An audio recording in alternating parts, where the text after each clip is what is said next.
Her lips are moving, but she's, there she goes. Here. Here. All right. President Odette. Here.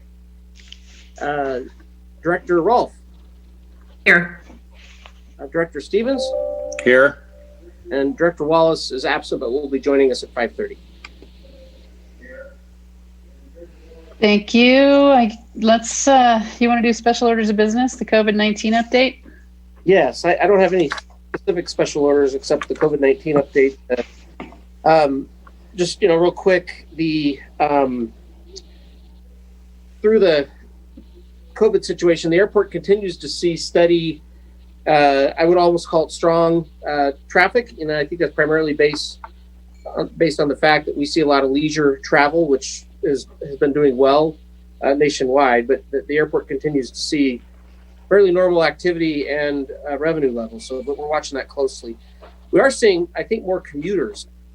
People that are coming in from the Bay Area or Southern California, maybe coming back and forth, and we see that with some of the aircraft that we're seeing on a more regular basis, the same airplane. I do want to thank Lauren and Stacy that have worked very hard on our staff to keep our COVID-19 policies updated. There's later on the consent agenda, there's another COVID-19 update. They're constantly reminding us about our obligations to keep each other safe. And I feel like we've got good, strong policies and keeping our staff updated on best practices and the current instructions from CDC and Nevada County, Placer County to keep our employees safe. We also, you'll see later on the agenda, we do have an office space lease, which we hope the board would consider, which may allow us to spread out a bit and could have multiple benefits, but one of those, we think there's a COVID benefit to that also. We have moved a new break room, your old boardroom is now an employee break room and probably will be for a little while, where they also can do some work. Our employees will get in there, primarily our operations and maintenance staff. So again, they can spread out as we get into wintertime, making sure they're not all huddled in one smaller break room. So we think that's a good thing. We are seeing a little bit more exposure where different staff members have family that may have been exposed, but we haven't had any confirmed cases among our staff with COVID. And as those pop up, we're following the guidelines that were given from health departments. So it's kind of all I have for our COVID update and our business continuity update. Thank you. I did see on Nextdoor, and I don't know how good this person's data was, but they were saying that when you actually look at East County versus West County, our numbers up here are actually higher than Sacramento and San Francisco. So don't know if, this person knows what they're doing or not, but per 100,000 people, our numbers, are like 12 instead of so this person was saying we actually should be in the purple. So that's just a heads up to all y'all. Thanks. So. Okay. Let's see. Modification of agenda. The board president reserves the right to modify the agenda in order to most effectively process the agenda items. Items may be taken out of order. Items may be combined for consideration by the board of directors. Items may be pulled or removed from the agenda at any time. So I would like to request that we move the facility maintenance plan presentation and acceptance to either January or February. I'm good with that. This is a thick agenda. See if we can get through it. There's some things in it that need to go in the budget, but I guess we can include those anyway, or we can always amend the budget next year. Yeah, I agree with moving it, but I'd also like somebody to put together a sort of a priority of what needs to be done in the first couple years. So, it's a lot of paper, and Yes. What's the biggest priority? And I'd like to hear from experts on that, whether it's Wally or our own staff or both. Yeah, just real quick on that. We're also fine postponing that. We wanted to make sure that document was in the board's hands. The projects that are listed in the facility maintenance plan for 2021 are in the budget, and those we feel like are high priorities. But when Wally and myself, when we do the presentation, as we get into next fiscal year, and January is probably a good time, we will go through those things that we see that are immediate needs. But the immediate needs, we feel like we've got in the budget and addressed that way. Okay. So Okay. January or February, wherever it fits, Kevin. We'll do that. Okay. And the other thing I wanted to throw out, and I'm open either way, you guys give me some feedback, is the agency partnership application process. I don't know if you want to do it now or if you want to wait until the new sitting board can all weigh in on this. I don't want to pull a fast one like the Supreme Court just did. So, any thoughts? I would like to send this to ACAT for their comments that we could listen to or not, and do it down the road. So I agree with you on that one too. I'm pretty sure ACAT gave us the framework around it. Is that right, Kevin? Yeah, so we did try and take the ACAT recommendations in November and incorporate them. But as we mentioned in the staff report, if the board would like ACAT to give it a once over, that is your option as a board, to have them look at it one more time before you look at it again. Great idea. I'd like to do that, Teresa. Great. Good with that, Kevin? Yeah, so essentially we would postpone the agency partnership agenda item. And I know we have Emily and Wally, who are both on this call, are aware that we may move these forward, and they did not have any issue with that. But we'll have ACAT, we'll try and get that on an ACAT agenda as soon as possible. And then once that's done, we'll bring it back to the board. Great. Thank you. Comments. All right. The other thing is, in terms of discussions of the air show, which falls in the agreement, which is in consent, plus also in the budget, I think that should be delayed till we have a better sense if we're even going to have an air show. I think that would be better dealt with next year. I'm good with that. There's some of these that I think, we're going to have some changing of the guard that others should be able to vote on. That's fine if you want to do that. I don't think there's an issue with pushing that one forward. So that was the air show. So that's coming off consent. And the other was the agency partnerships. Okay, great. Ready to get You're started. doing great, Teresa. Keep it up. All right. I need to read this public comment thing, right? Well, one other thing is, under the aviation and community services, it's very dense. There's a lot of stuff in there, and some of it we may, depending on how late it gets, we may deal with some of it and move some of it. Yeah, What so item number is that? Because under the tab 20 has the land management plan, which could also, Oh, got it. It's got the instrument flight procedure feasibility study. It has greenhouse gas, which I do want to address because I would like some of those brochures out before Thanksgiving. And it also has the air traffic control equipment and services, and that doesn't come up till May 31st. So some of those things I would like to roll to a new board and or next year. So Mary, real quick, that's our intent. Really, all we're doing today is providing that information to the board. We're just going to give you a little bit of background on it and send everyone on their way to read it. And these things will cycle in over the next 2 or 3 board meetings for presentations and review. So it's not our intention to go through the land management plan, the flight procedures, or any of those things at this meeting. We just wanted to make sure you had it, partly because we're starting to show it to people and the board needs to see it first. But now it's out there, so we can all look at it and then we'll read it at future meetings. great. Thank you. So I'm not clear. Is 20 staying on the agenda or are we moving it? It's staying. 20. It should stay if will be Okay. discussed, and we can obviously truncate the discussion or move things around, but it should stay on the agenda, please. Perfect. Hey, Hardy, can you get Josh on the main screen? Yeah, you bet. Thank you. Sorry, Jack, you're gone. All right. Do I need to read the live public comment information? how that information is brought into us? It's not required to be read, President Odette. We could just Okay. refer to the agenda and ask if there's any public comment. Okay, perfect. Then I think we are on public comment. Do we have anybody in the public that wants to comment on things that are not on the agenda? I don't have any via email. None on the Zoom call. Great. Okay, done with page 1. So now consent agenda. Does anybody want to pull anything?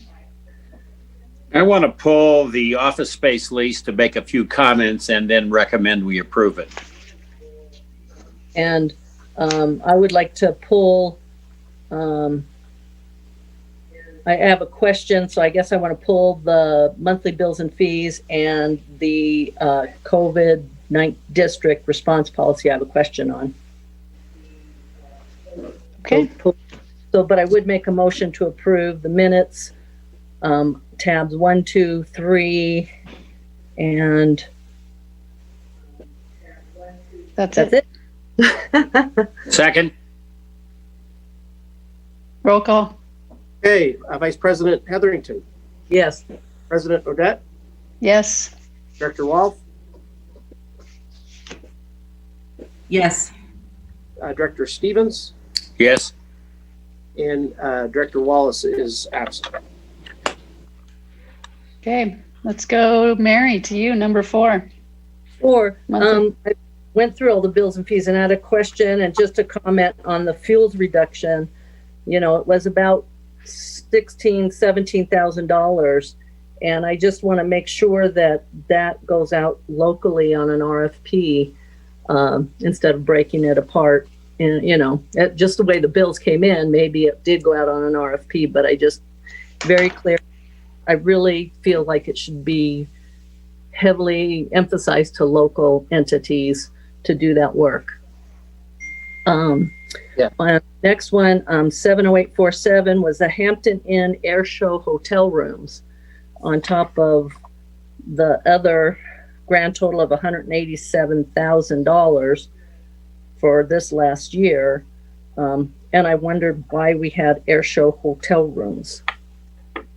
Yeah, so for the air show, well, the honor flight, as we mentioned, we were going to spend about, I think we put in there a third of the air show budget, which is $180,000 on the honor flight. And so the honor flight had there were 9 aircraft, and some of those aircraft had 4 or 5 crew members each.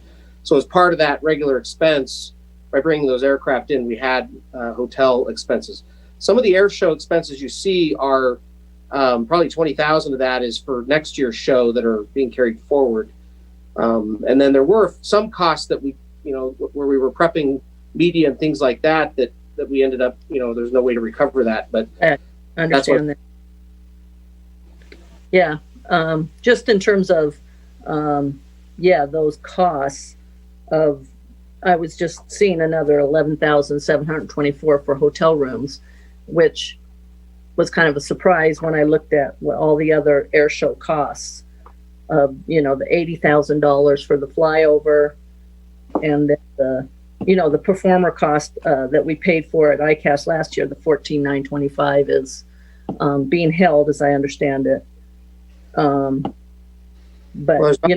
we're not sending in ICAST this year. There is no ICAST, right? no ICAS, so there won't be any ICAS costs This year. Yeah. Okay. And we were able to deliver that within the budget that we talked to the board about that a couple of times, that's what we were going to spend on the show. I guess you could argue it's a little bit over, I guess, on what we thought, but there are some costs for the 2020 show that we weren't able to put on. And then there are costs for the 2021 show that are being rolled forward that are all in there. Plus the $66,000 to the nonprofits is in there also. so the flyover actually cost $92,000.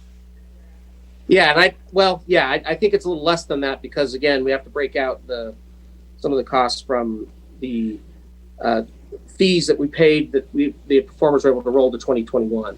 No, but I've got that the flyover actually cost $80,268.82, And then the Hampton Inn hotel room costs were 1,724.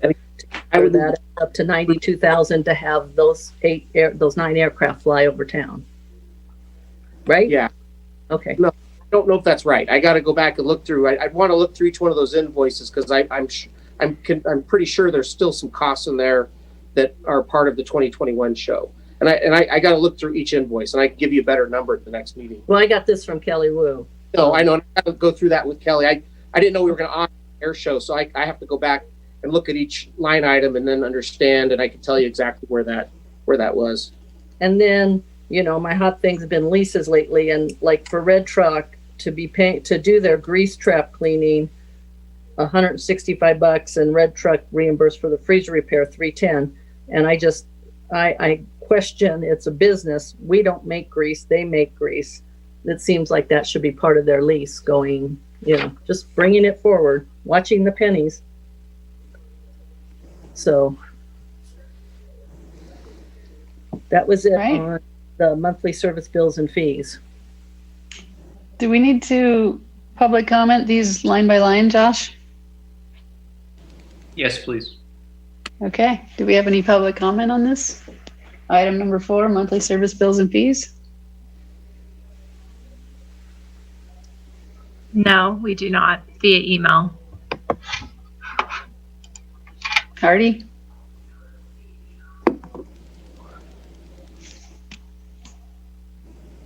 Hardy, you're muted. Sorry, none from the Zoom participants. Okay. Okay. Let's do item number 6, approval of office space lease agreement. So my comments on this is I went out with the group looking at office space at the Phoenix, which wasn't acceptable. And then Kevin and the group came up with this new office space. And I've been to that space 3 times. The last time was at 10:30 this morning.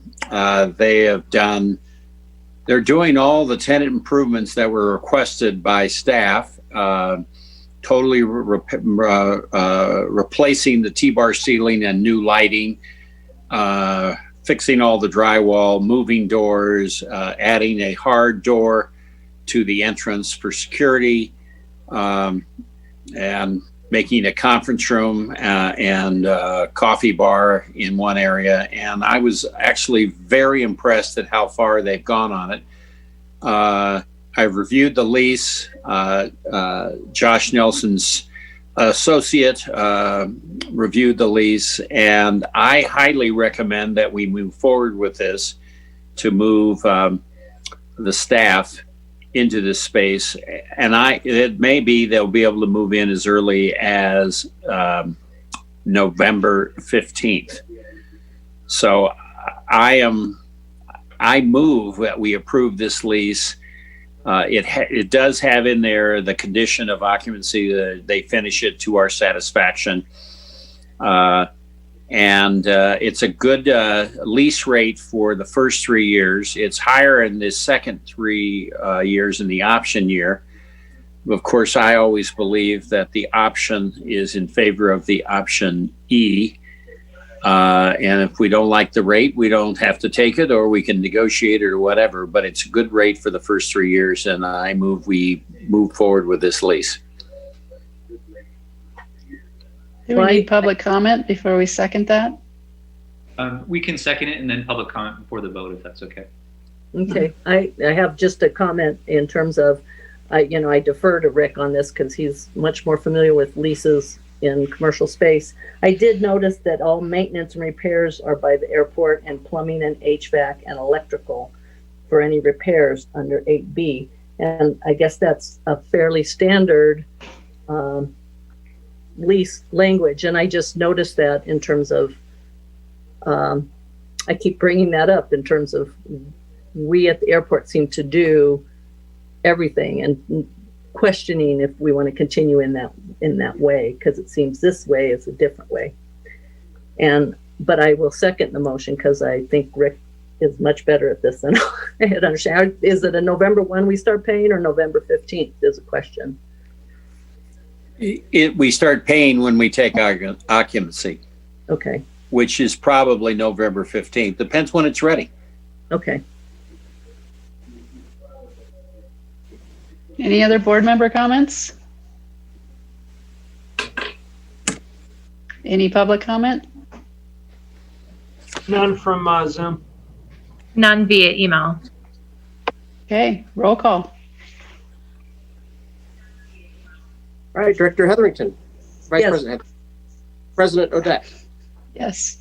Director Rolfe, Yes. Director Stevens. Yes. Wallace is absent. Awesome. All right, number 7, you're on, Mary. And this is the COVID-19, the district response policy. And here is a question just on the leisure travel.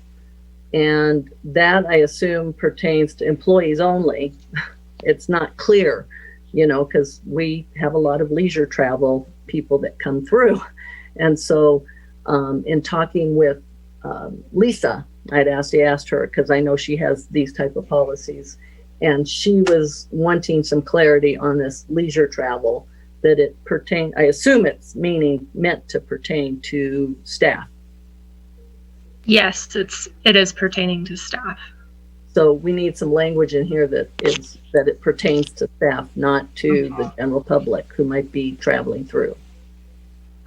Sure, we could do that. It's a policy solely for staff. Off with the staff policy, but we can add that language. I think it's inferred, but we can put more detail in there if you'd like. Right, just something about that pertaining to employees.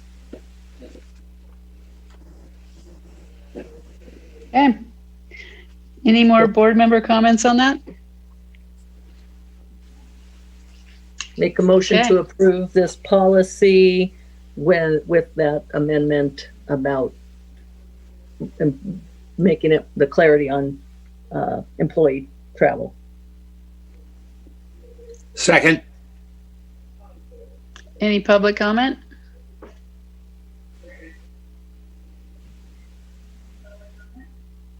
Okay, roll call. Artie, Lauren, no public comment?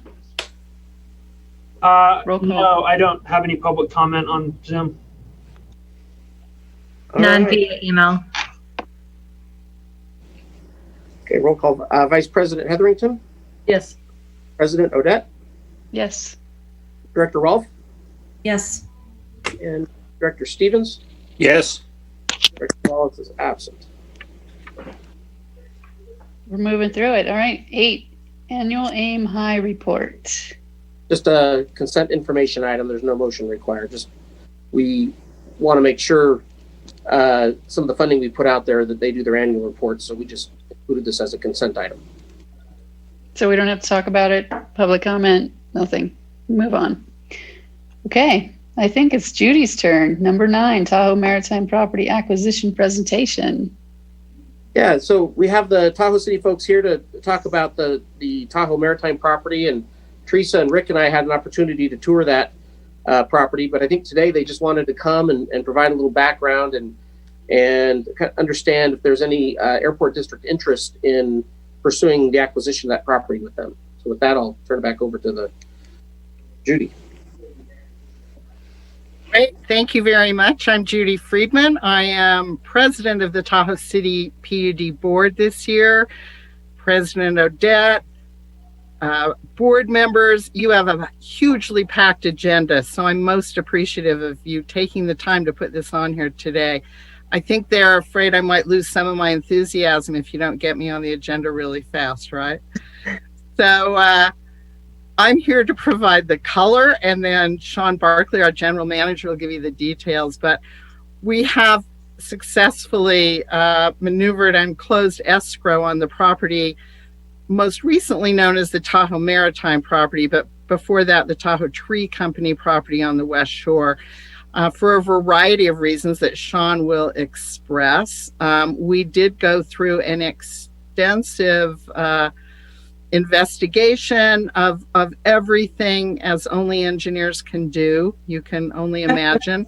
And I'm really excited, and the partnership opportunities with the airport district, knowing that you like to look at projects in the basin, you like to look at joint projects, and we've got some of that going on here. It provides a huge opportunity. And from my personal point of view, we've got 11 acres of property in Tahoe City that's going to be available for community use. So that's the big thing. And with that, I'm going to turn it over to our general manager, Sean Barkley, to provide the detail. Thank you, Judy. Good afternoon, everyone. Teresa Odette, Madam President, and members of the board, good afternoon. And thanks again, I'll echo Judy, thanks for allowing us some time to talk with you all today. Well, we're really excited. As Judy said, we were able to close escrow last week. And so we've got the keys and are now busy on the next phase of how we move into the property. So I provided a report to you guys. I'll assume that you guys all had a chance to read that. And so I'll just give you some brief highlights. As Judy mentioned, the property was occupied and purchased about 5 years ago by the Tahoe Maritime Museum. And earlier this year, we found out that they were looking to sell the property. And so much like the Tahoe City PUD, along with the airport district and some other partners did back in 2012, we investigated and our board had really robust conversations about the merits of keeping a really significantly sized piece of property in the hands of the public. And I'm really excited that we were able to make that happen. So as Judy said, the property is about 11 acres. I'm sure many of you have been there over the years. It's a beautiful piece of property. It is in many ways much like a park. It does have an existing building, about 6,500 square feet. One of the reasons that the Tahoe City PUD was interested in acquiring the property is we have for some time now been looking for a home for our recreation department. We've operated our recreation center out of the Rideout facility that's owned by the school district for many years, but that was subject to a lease, and in many ways that the location of that facility is not ideal down the West Shore. So over the past couple years, our recreation staff has been housed in our Fairway Community Center, which is a very small building, and while the Tahoe Lake Elementary School was being remodeled. So this opportunity gave us a place to find a final home for our recreation staff. The building is ready. We can move in, really over the next few weeks. We're looking to move our recreation staff offices into the building. And then in the short term, we're looking at how to make the property available to the public as quickly as we can. So as I mentioned in my report, there are a few things that we'll need to do as a public agency to get that property ready, some accessibility improvements, some minor remodel improvements to the interior of the building to create a usable public meeting space within the building. I think one of the things, so that's sort of the short-term plan for the property. In the longer term, the timing of this was really exciting because we are currently in the process of doing a joint needs assessment project with the North Tahoe Public Utility District to look at active recreation facilities and programming as well. And so we're in the middle of a public outreach process. We just had a joint board meeting on Monday, actually, to review the preliminary results of that feedback process. But it's a really exciting process where we're gathering input from the community on what their desires are for active recreation facilities. And one of the components of the second phase of that study will be inventorying potential locations for recreation facilities, such as swimming pools, rec centers, covered fields, all sorts of things. And so now we just have another really great piece of property that's centrally located next to downtown, right next to the transit center, right next to the bike trail, that could be used and certainly will be inventoried and studied as a part of that needs assessment. And so, we're really waiting for the results of that project, likely to take probably another year or a year and a half to get the results of that project before we really start undertaking a master planning process specifically for this property to see what the future may hold for that property. So I think really all our goal today was to share this exciting news with you guys. As I mentioned before, we really appreciated our partnership with the airport district in acquiring the golf course property on behalf of the public. And I think that's been a really beneficial thing for our shared constituents, keeping a large piece of property right near downtown in the hands of the public, available for recreation. Obviously, the addition of the emergency helipad there by the airport district has been a great asset for our community. And so really, we're here today to just share this exciting news and ask if you have any interest in partnering in some fashion over the course of the next few years in this property. The Tahoe City PUD did fund the entire acquisition through property tax revenue. So the acquisition is already completed. We're not seeking additional funding for that. So it's more just an opportunity for you guys to consider how it might benefit all of our shared constituents. With that, I'm happy to answer any questions. Thanks, Sean. Mary? Rick? You guys went and saw it, so I'd like to hear what you say. Well, it's a fabulous piece of property. It's a lot of acreage. It's right at the corner of Granley Bakken and 89.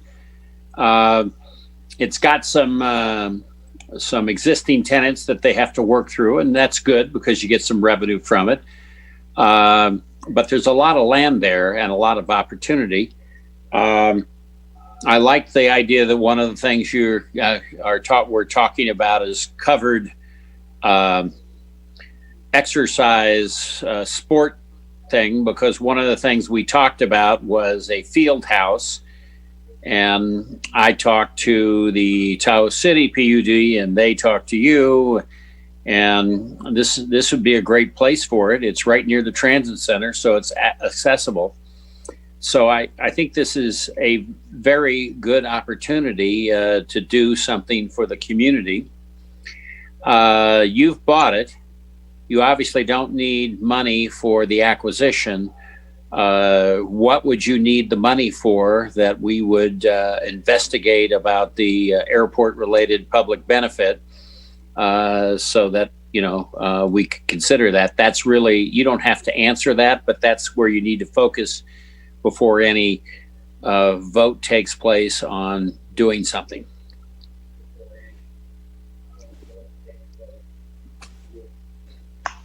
I was there, and having grown up here, I've been running around that property for decades, 5 decades. Shh, don't tell anyone. It's a great piece of property, great location, really great for anyone and everyone. And I would assume that anything you guys built, you would offer the locals cost like Truckee does, because we sponsored the pool, right? So everyone in the airport district gets a lesser cost than the tourists or whatever. So I would assume that's part of it for the entire district.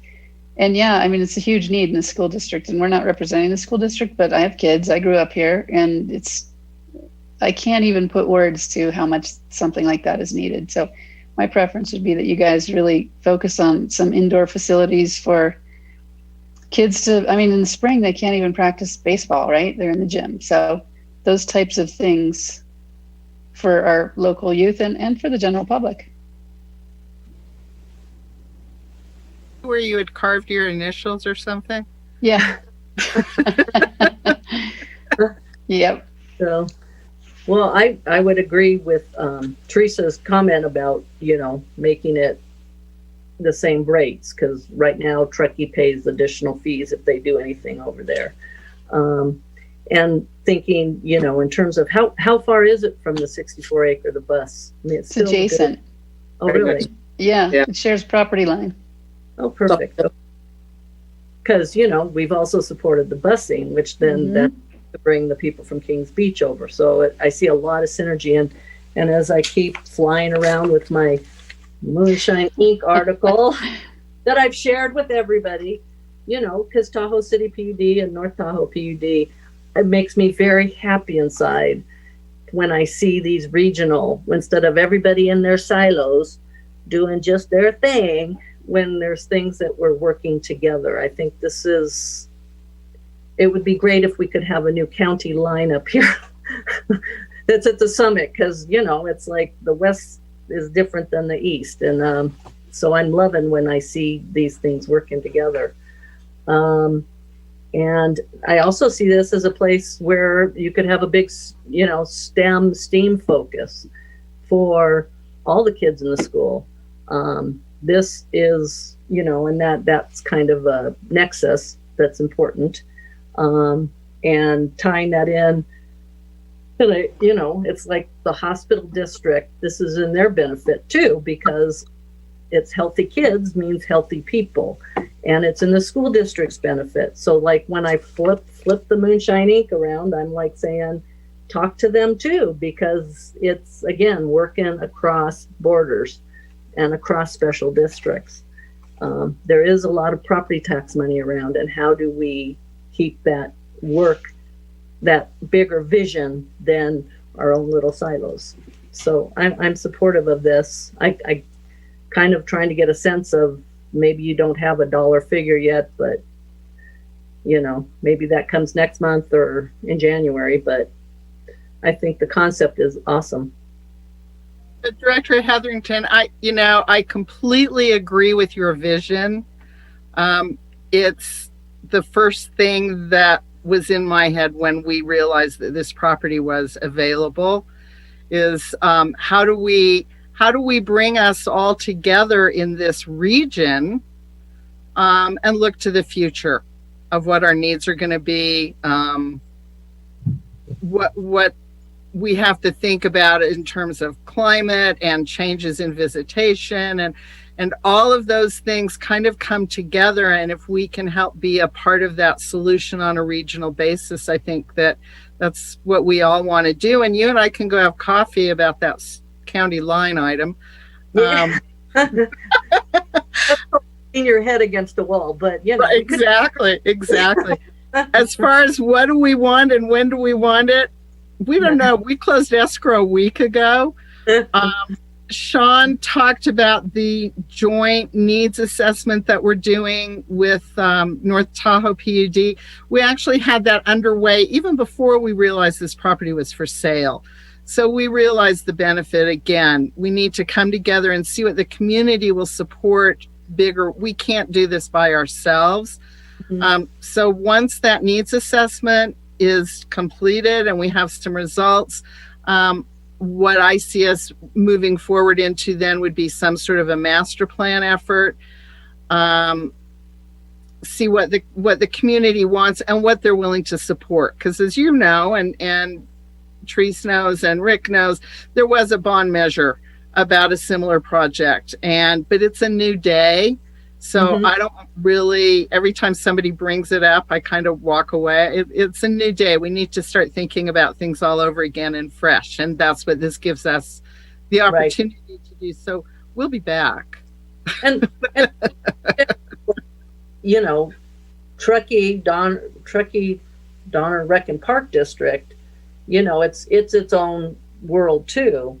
But it might be something, and again, my kids in baseball, we were up on National playing ball, and and do we have to duplicate everything on this side of the ridge line and on that side of the ridge line? So in terms of talking to Steve Randall and the Truckee Donner Rec and Park District as well, because it might be that something gets put over there, and again with the bus system happening and driving parents, again, we all should be thinking together rather than this territories.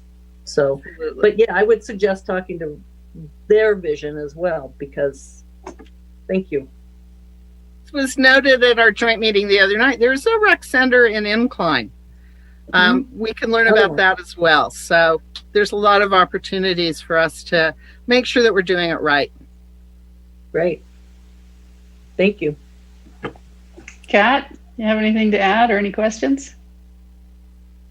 I just wanted to ask about Ride Out. Has Tahoe Lake vacated it yet? I thought I heard that the school was finally open. I believe Is Ride Out available? I'm sorry, go ahead. Yeah, I believe the teachers have finally moved out. So as you know, the school district was doing the remote schooling, and so their teachers were in there to start the school year. But I think they have moved into Tahoe Lake School now. So ride out, just to maybe to further speak to your question about ride out, so we operated our rec center out of that facility for many years. We do intend and have already been discussing with the school district on having a joint use agreement still at that facility to keep the gym open for our adult sports and kids sports leagues. So it just, we don't need it for our recreation center and office space any longer with this facility. But we do intend to keep the gym portion open for youth and adult sports. How big is Ride Out? Because I see this one is 72 square feet. How big is Ride Out? It's definitely bigger. I don't have the exact square footage off the top of my head, but we were never able to use the full building, nor were we in control. So we were a tenant of the school districts, responsible financially for most of it. Over the years, we did invest quite a significant amount of money into repairs. As you know, it's an old facility. But never had the ability to do some of the things we would have done potentially if we had owned the property. So it just limited, it's the nature of living out of somebody else's home. And so while the relationship has worked really well with the school district, this just gives us a lot more flexibility in the near term. And then as we've talked about in the long term, the potential for development with this new parcel. Great. It's a lot easier to get to as well. Ride Out's it's kind of a beast with the especially during the winter. Street and yeah, exactly. So congratulations. Hey, exciting. I grew up there. Timberland was home for me. This is way better. Great. Any other board member comments? I think Sean and Judy, you're probably hearing from us that we're in support. Just let us know what it is that you need and when. Of course, you're going to have a different board, or at least some of us will be gone. Okay. Any public comment? Did I say that already? I do not have public comment via email. Hardy? None on Zoom. I'd just like to say congratulations to you all pulling this off. Well done. Well done. Nice job. Thank you guys. Thanks for your time. I'm a little excited. I'm trying to contain myself, but it's a big deal. Thank you so Solid much work, for your Judy. time. We appreciate it. Thank you. All right, so we're skipping number 10. We moved that one on, right? So we're going to monthly ACAT report. And- Hey, that's me. Can you hear me? CV, all that stuff? Yep. Okay, good. So this is the monthly ACAT for October 6th, 2020. All of us, with the exception of Lee Golden, were in attendance with a reminder that one of our positions remains vacant, the one that Joe Lawrence left. And now there are our vice chair, Catherine Rolfe. Apparently, I don't know exactly what happened. She found something better to do. So she's doing something else now. So she's no longer on ACAT. We are down to 4 on ACAT now. Are you pulling up the presentation, Hardy, or do you want me to just keep going? Can you all see it? We can see your screen, your desktop. Sorry about that. How about now? Yes. There it is. Okay. That works. Okay, so that's what. Yeah, so we're down. Basically, ACAT is at the. As long as we all show up, we've got a quorum. If somebody doesn't show up, we do not have a quorum. The action items for the last meeting of the minutes for the September meeting. We got a presentation from Allison Lee, airport initiatives from Hardy, real estate, and we've got slides for these, so we'll just kind of go ahead to these to the next one. Allison Pedley from Truckee Trails gave us an overview of a project that they are looking into doing, which was quite nice. I guess probably people are familiar with it before, but it was just kind of an update for ACAT on what was going on there. And the outcome of that is that they will continue to explore the potential alignment and opportunities to connect Meredith Dam to the Legacy Trail. Looked pretty good. We had actually one concern was that if something happened to runway 220, that this might intervene with that. But I think Hardy has then since said that that would not be an issue there. So we would not be in the runway safe zone with that project. So that's good. So moving on along, then Hardy gave us an update that you would not believe, 29 updates in a series of a few minutes. It went really fast. But I won't go over all these different things, but he basically was letting ACAT know the status of these things. And we'll go on to the next slide. And then on the real estate guide and the neighborhood network project, for two different reasons, we agreed to postpone these until after the election, because we know that the makeup of the board will change somewhat, and the makeup of ACAT might change as well after the election. So we weren't sure where everyone was going to fall, and we figured that we would pick up again once we kind of knew that, and then continue on with these. And then on the next slide, number 7, one of the reasons that we postponed the neighborhood network is because as ACAT has now dwindled to 4 people, and after the election, there's a possibility that ACAT could actually be down to 2 people. So we thought that this might be an opportunity to re-examine what benefit ACAT can provide to the community. We talked about some options on that level, and we will talk more in our next meeting about that. And so what we kind of decided was we're all giving this some thought right now. In our next meeting, we'll talk about it. We're going to try to come up with a recommendation to the board about how we might reconsider ACAT to be more adaptive to the way people get information now via social media, that sort of thing. And we thought the neighborhood network might in some way provide kind of a layout or a blueprint for that. So we decided that we would wait and on that until we had a better idea of who was playing in which playground. And then on to the next one, number 8.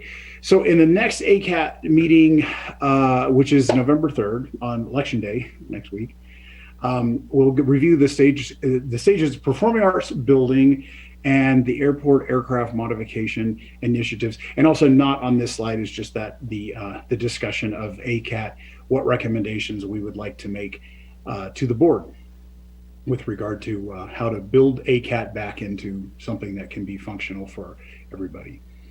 And that's it. Thank you.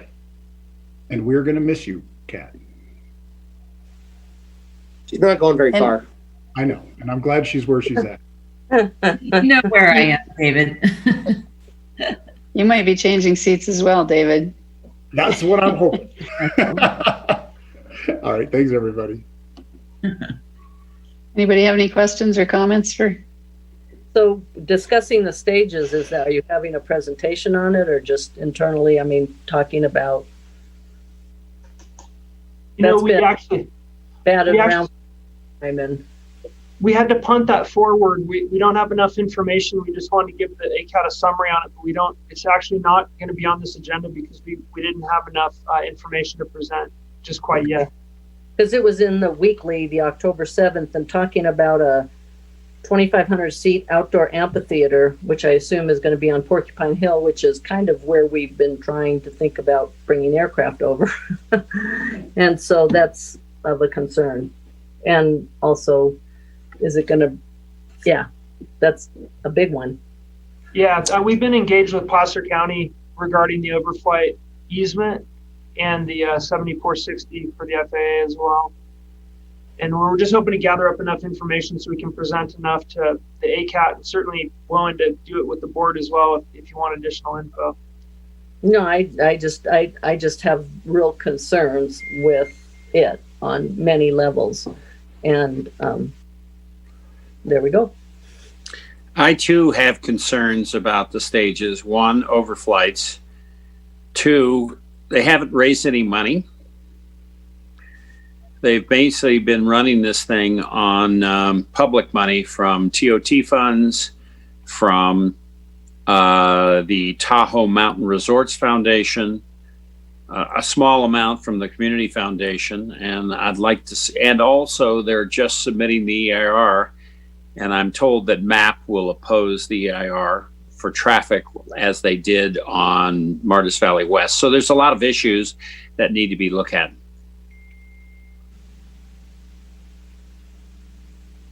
Okay. And nothing else, board members? Nope. Any public comment? Okay. Thank you, David. Moving on to Aviation and Community Services Department report.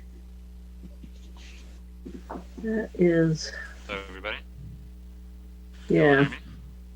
No. Slightly. Turn up the volume. Let's see. Hello, is this any better? Closer to your mic. Better. All right. So, some highlights for the quarter. Overall, operations were down about 22%. This comes from breakdown of pistons being down about 12%, turboprops being kind of the largest decrease at about 27% less than last year's quarter three. Jet aircraft saw the least impact, only down about 3%. And in that jet category, we did see that the larger jet category of jets. Can you speak up? I can hardly hear you. The jets that weigh over 50,000 pounds, there were more of them this quarter compared to last year. Gliders saw a big decrease this year at about 41%, down from last year. Skydiving was pretty close to last year. As far as comments go, we saw less comments. We saw quite a bit more households, though. We saw something new this quarter in that jets had more comments than pistons, which is usually the opposite. Specifically, jet arrivals were the #1 reason for comments this quarter. A lot of folks in Tahoe Donner called about the GPS approach to runway 11 about jets, and folks in the North Star neighborhood also called about jets landing via left traffic to runway 29. One last thing we noticed was that there was a uptick from households in the Russell Valley area. Usually we might hear from 2 or 3 different households, but this quarter we heard from 11 households. There was quite a bit of flight training and backcountry planes using the Russell Valley area. So the AVCOM department made an effort to try to curtail some of the overflight and training in that area. First, we put out a updated noise abatement procedure handout that's available around the building and for pilots that highlights the Russell Valley area, just like the other neighborhoods around the airport. We also called a meeting with local flight instructors to talk about some of the things we've been hearing from the community and try to reduce some of the flights in that area. So I'll take any questions now if you have any. How did the CFIs react to that information? I also hear them over here in Prosser sometimes playing the up and down. So wondering. Yeah, they did very well. We had a lot of support. The bulk one CFI was a little defensive on their route, but for the most part, the group as a whole, with the 11 CFIs that were there, were very willing to help change the approach and departure path to the training area. So we feel like we got good support from them. Where would they be moving the training area to?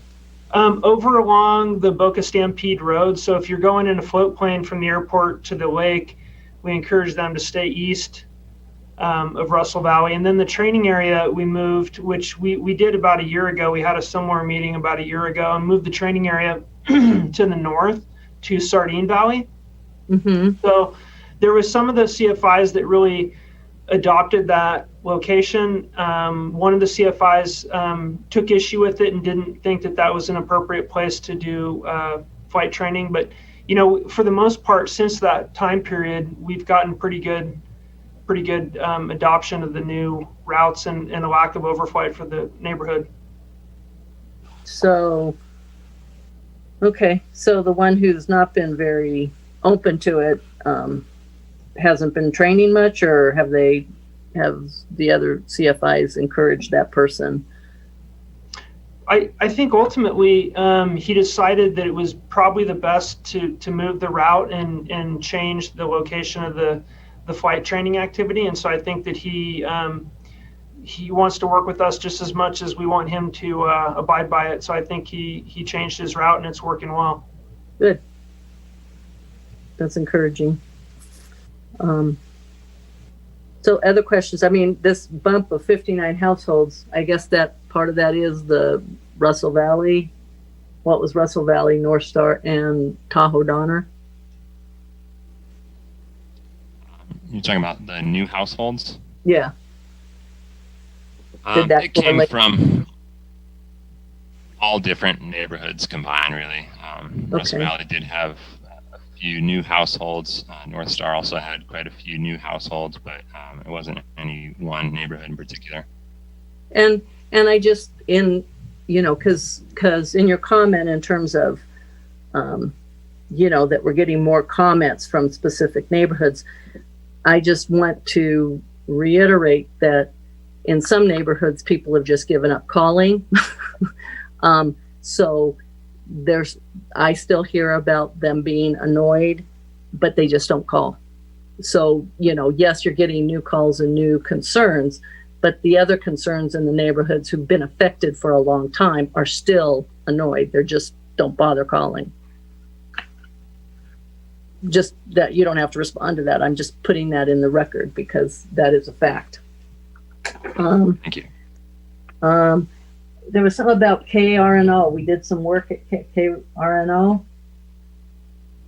Oh, that was down on the next one. That is, I guess that's probably, that's on the next one. Okay. Mark Lamb.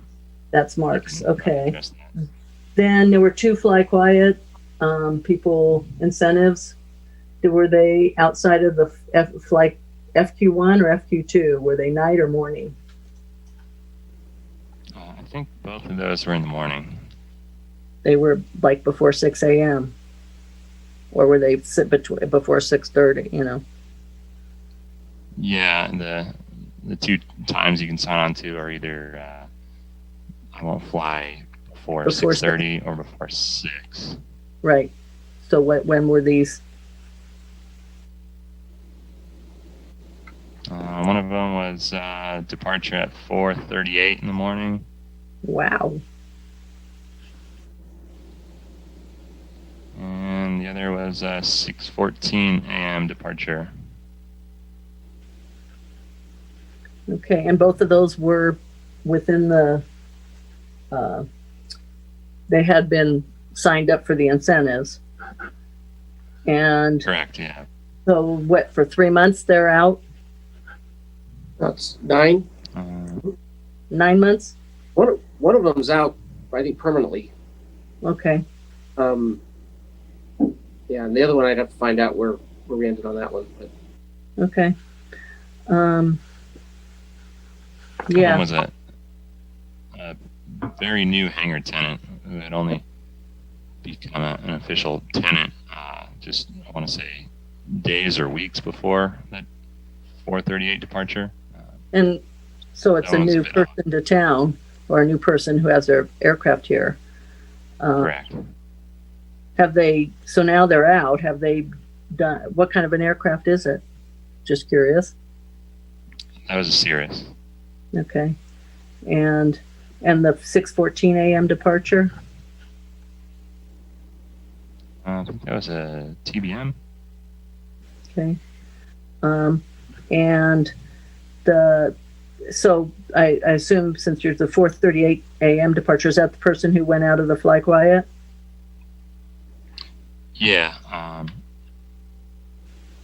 both of those were contacted, and Kevin or Hardy may be able to follow up with that. The 4:30 a.m. departure was an SR-22, and he was contacted, had a brief conversation with him, and we removed him from the program. The 614 was a longtime hangar tenant that believed he was under a Q1 incentive and not a Q2, so he flew at 614. His did not get curtailed or revoked. Okay. But did we have a conversation, in the conversation, and, I guess they can do what they want, but just kind of encouraging that is disturbing to lots of people. He and I, that hangar tenant and I had a pretty involved conversation regarding that operation. And I took that call at about 8 a.m. after he departed at 4:30 a.m. And so it was agreed upon and understood that he would not be re-entering the program, and that his operational mission differed from the needs of our community. So I think we took the right action on that. Okay. Does he intend to be doing that often? Did he have conversation? His profession requires him to arrive at a certain duty location at certain times, possibly in the middle of the night. So we talked to him extensively, and we'll work with him as time goes on to prevent those in the future. But as we know, he can make that choice and do that well within the regulatory framework for the airport. Yeah. Okay. Thank you. I can't see you guys. Yeah, any other questions or comments from the board? I think Mark Lamb, if you're ready. All right. Good evening, all. Can you hear me? Yes, sir. All right. Mark Lamb here, Aviation and Community Services Manager. Kat, welcome to the board. Q3 2020 was obviously a unique quarter for the airport and staff as we continued adapting to changes due to COVID, especially during the busy Tahoe summer months. And due to this full agenda, I'm going to briefly go over this report, and if the board and or the public would like more further information, they can look at my Q3 2020 communications PowerPoint. First off, the meeting rooms have been closed. We did allow one EMS, emergency services, fire department meeting in the boardrooms. Other than that, the meeting rooms were closed, and we're actually using those for staff right now for the winter months. Regional firefighting operations based out of TTAD this past summer dominated our social media post, followed close behind with well-viewed post on the new Care Flight heliport, the U2 flyovers, and the tragic Deborah Nicholson story. As far as airport hosted or supported events, they were down significantly due to COVID protocol and social distancing, but we did support several, including the July 4th D-Day Squadron, a pilot outreach event titled Flying into Truckee, based out of San Carlos Airport. We did a COVID bi-county PPE, mask and sanitizer, airport storage and distribution program. And then we also mailed out 21,000 copies of our in-house produced connected community outreach mass mailer. Community sponsorship requests were down in Q3 with just 3 applications. It's typical that Q3 is our slowest month. We did give out 5,500 in that program. Those were for 3,000 or less sponsorship requests. And we are already seeing a significant increase again in activity with this program in Q4 with 8 applications to date. The hangar wait list continues to grow with 38 individuals now on the executive box hangar wait list and 77 on the T hangar wait list. Jill is informing potential applicants that it is a multi-year wait for all hangars of all sizes. Mark Covey's out today, so I'll do a brief rundown on his outreach efforts. The earlier mentioned San Carlos event had over 90 attendees. That was videoed in a green room at the San Carlos airport. The attendees did watch on Zoom. KTRK also attended an outreach at Reno Tahoe Airport for flight school instructors and students. Mark did a lot of outreach and made some connections with pilots and student pilots that are flying up here for mountain training, and reviewed some of our noise abatement procedures and voluntary curfews. We also did a local flight instructor meeting with 11 local CFIs in attendance, and we talked about that briefly earlier. Russell Valley was the main topic in that meeting. Mark continues to do daily pilot outreach on the ramp, air charter dispatch communications. We do e-blast. We did a pilot news flyer again that came out for the summer edition in July. Those were all among some of the staff's outreach activities. In closing, I did want to mention that we have two significant upcoming community events. This Friday, October 30th, we've partnered with several local agencies, and we have a community Halloween trunk or treat event and drive-in movie featuring the movie Coco. With the traffic we're seeing on social media, we're going to bump the start up on that. We have included traffic control, police traffic control, and have notified nearby organizations and companies like Truckee Tahoe Lumber and Rayleigh's about this activity. Then on Wednesday, November 18th, we've got our annual Winter Ops meeting, and this year we're going to do it via Zoom. It's for our local pilot community, and we review winter operations on the airfield, and then also pass along some winter flying tips. Thank you for your time. Happy to answer any questions that I can. The only thing is on Nextdoor or Facebook, one of those was all talking about the trunk or treat is a first come, first serve. So be ready. It could get ugly. That's exactly right. Hardy and I spoke with Bobby today. Obviously, the trunk or treat is a drive-through event, and there's 20 local nonprofits. And well, no, it's not. It's not that. It's a first come, first serve to get on the field to watch the movie. That's right, and you have to go through the trunk or treat line to get into the movie. So we are expecting early arrivals, and that's why we kind of boosted. Even though it's advertised at 5:30, we're going to be ready to start at 5 o'clock with everybody in position, including all the nonprofits and local agencies with their trunks open.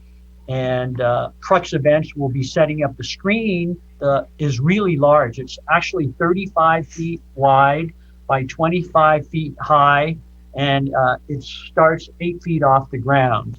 And they're going to be setting that up tomorrow. Where are they putting it?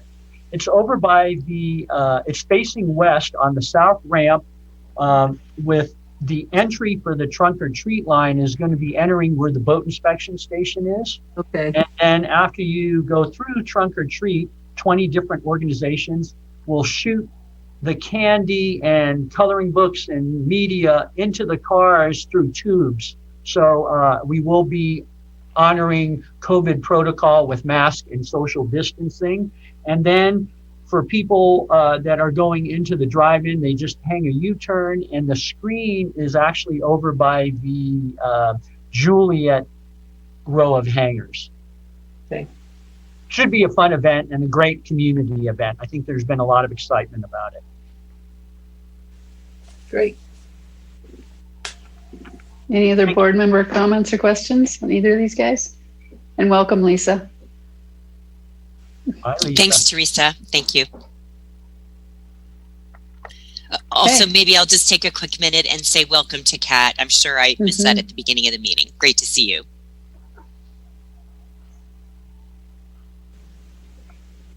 Thanks, Lisa. Looks like we should take public comment on aviation and community services before we go to financial. You guys have any public comment? I have no public comment via email. None on Zoom. Okay, then Kelly Wu, you're up. Hi. Hi. Can you hear me? Yes, ma'am. Hey. Just a quick overview of our year-to-date numbers through the third quarter, through September already. Before we talk year-to-date numbers, just a fun fact, we actually got really close to budget on FBO services and fuel revenue for the month of September. We were off like just over $6,000, which is kind of exciting because it's been a wacky year. But overall, year-to-date revenue, we're at 11.4 million. We're under budget 2.3, and that is some due to, COVID and sales and everything, but a lot due to the operating grant that is being moved to next year for Taxiway Alpha. And we are still $1 million better than we were in 2019, so improving. Net income, we are 1.6 million versus a budget of 1.4. And then last year we were at a deficit of 928,000. So still for sure looking better than 2019. And at the very end of the staff report, you'll see some notes on quarterly variances through the third quarter. A lot of this is unfortunately kind of the same story it has been, because we haven't really been doing a lot of spending due to COVID and not having the potential to put people in certain places and do certain projects due to our restrictions. We are catching up a little bit. You'll see in the fourth quarter spending on the approved agency partnerships and sponsorships. Definitely finishing up some more R&M projects with facility maintenance and on the O&M side of the world. So we'll see a little bit more spending there, but we're certainly trying to keep everything in check so that we can end the year where we had hoped. Does anyone have any questions?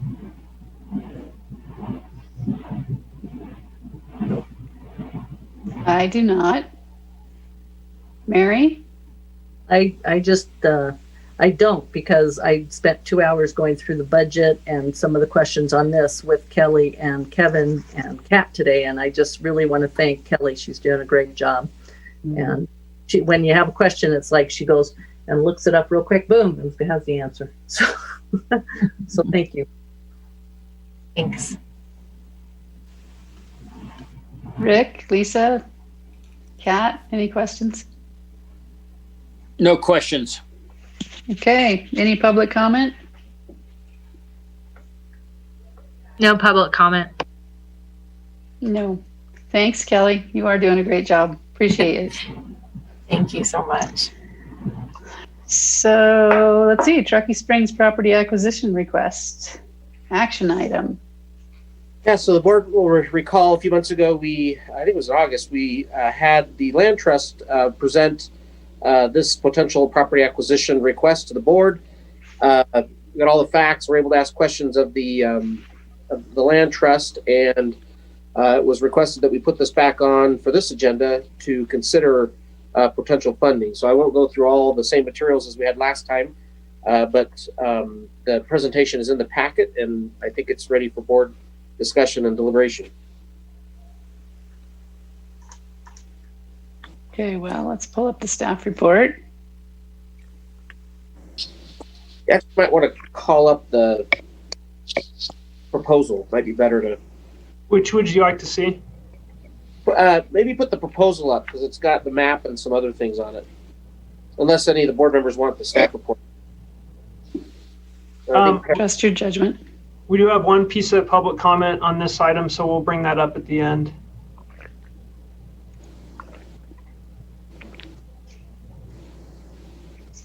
Are you going to put it on screen? Yep, there you go.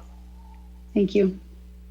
Then Hardy, maybe scroll over to the map on the, I think it's on the third page. Oh, right. Okay, I know which one this is. It's over on, what is that? South River? Yeah. And if I remember, Kat wasn't on the board then, but we were all pretty much in support of this, right? Yeah, so So this parcel is within the airport land use compatibility zone D, which is a highly sensitive area, and so any preservation, in that area is encouraged by the airport land use compatibility plan as well as our open space preservation strategy.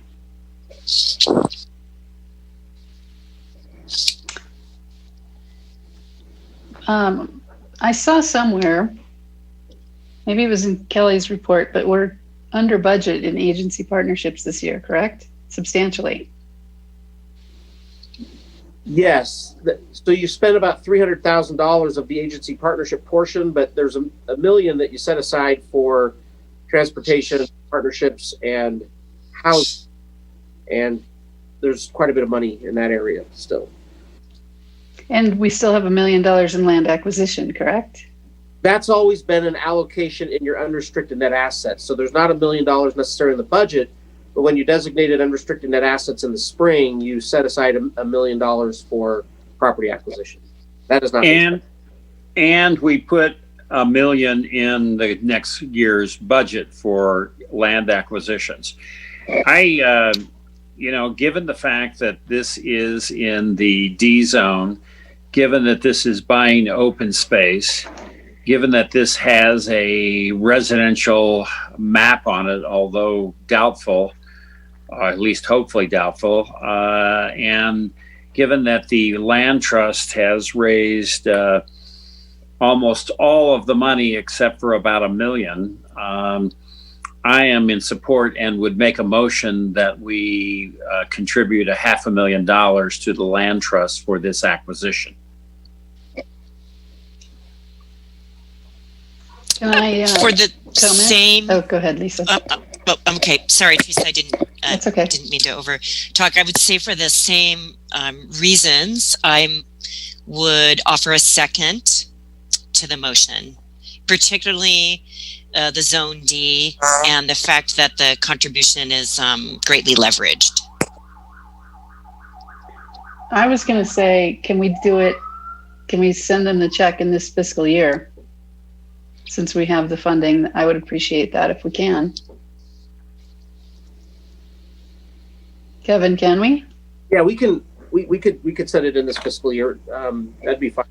I would just quickly ask in the sample motion. There's 3 findings, and would you be amenable to incorporating those findings into your motion? Yes, I would. Do you want me to read them? I'm going to defer. Yeah. Let's do that. Let's read them, Rick. Thank you.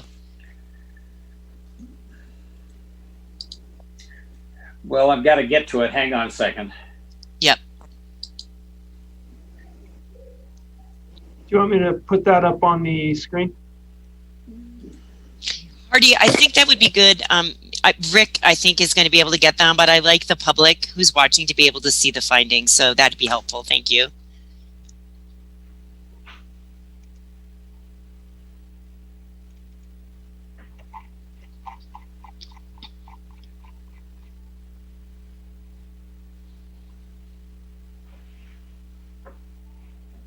Okay, I've got the staff.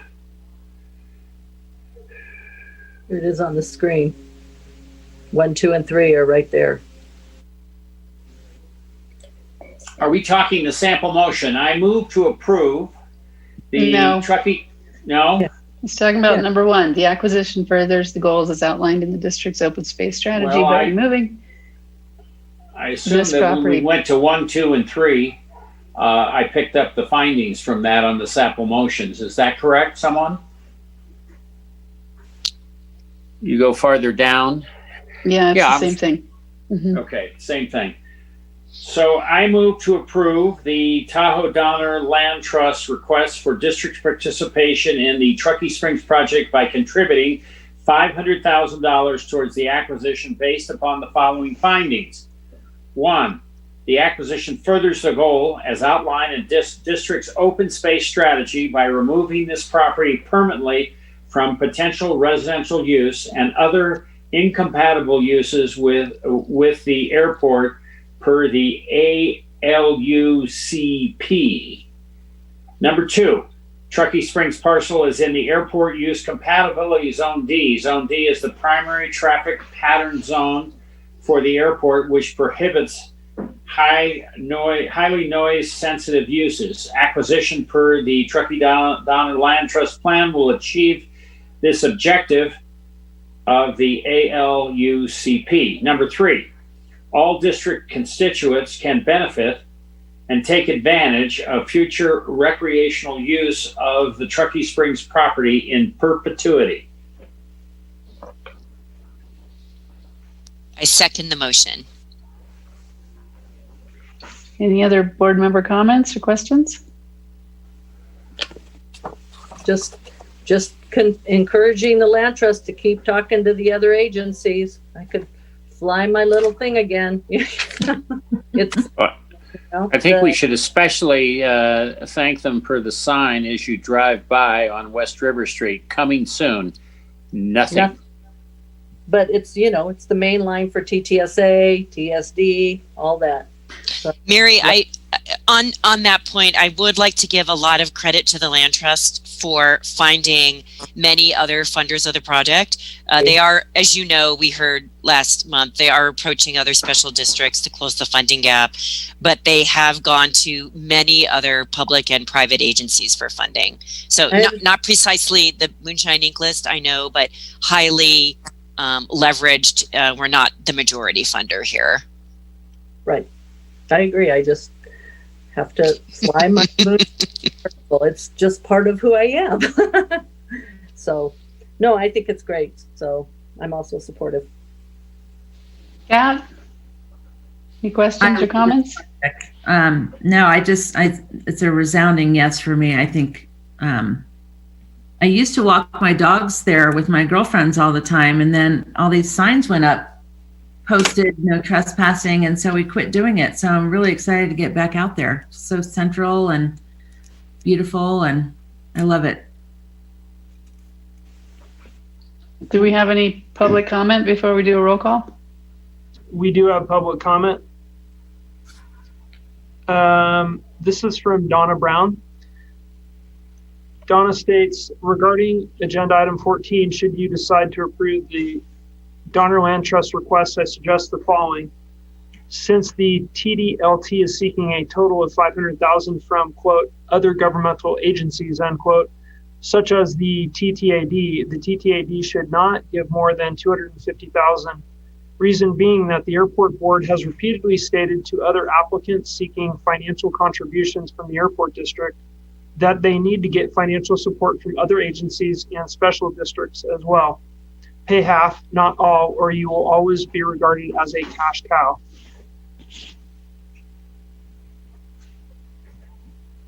Great point.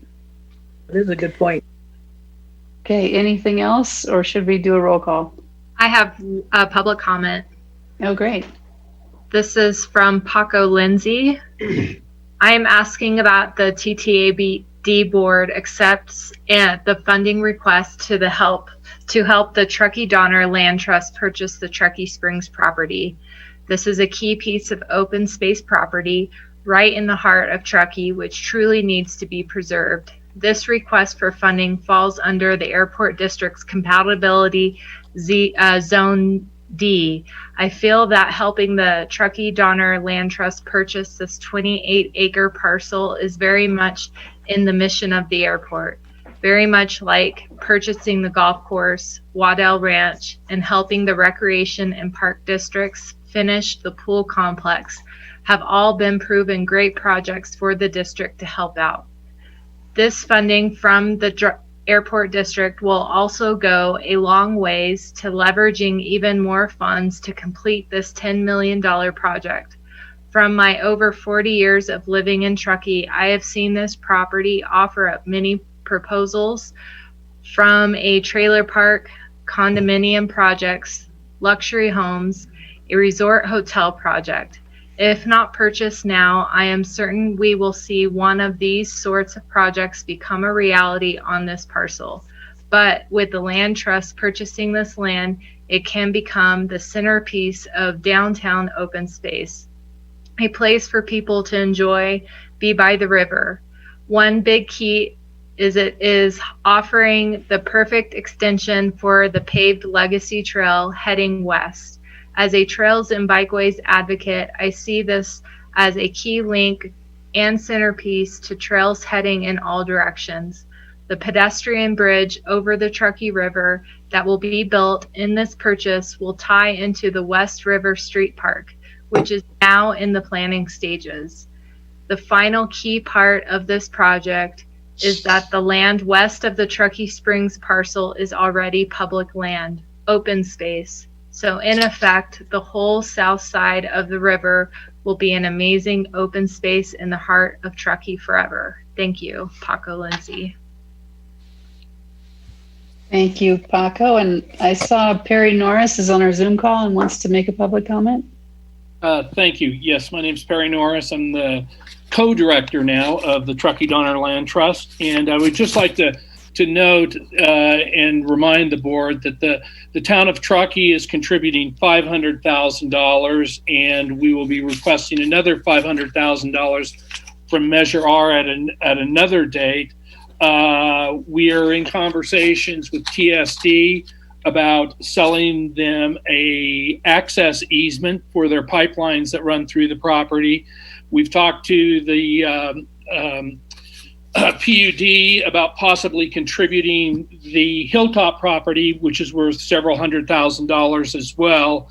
But I think most significantly is that we are en route to raise nearly $3 million from Truckee local citizens and families.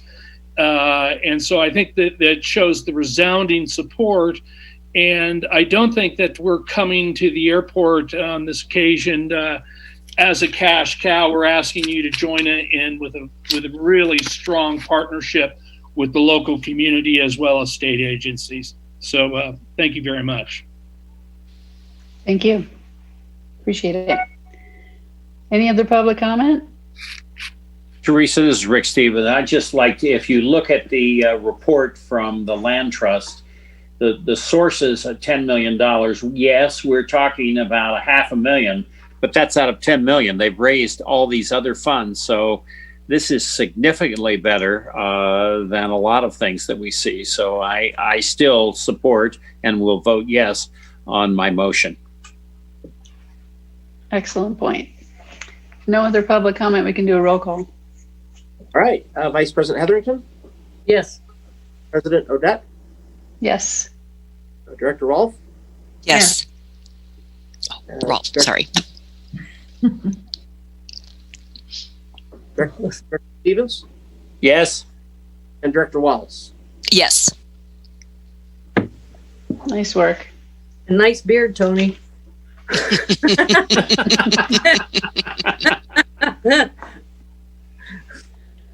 All right, we're skipping number 15. We moved it to January, so we're on 16, capital improvement program, or do we move that as well?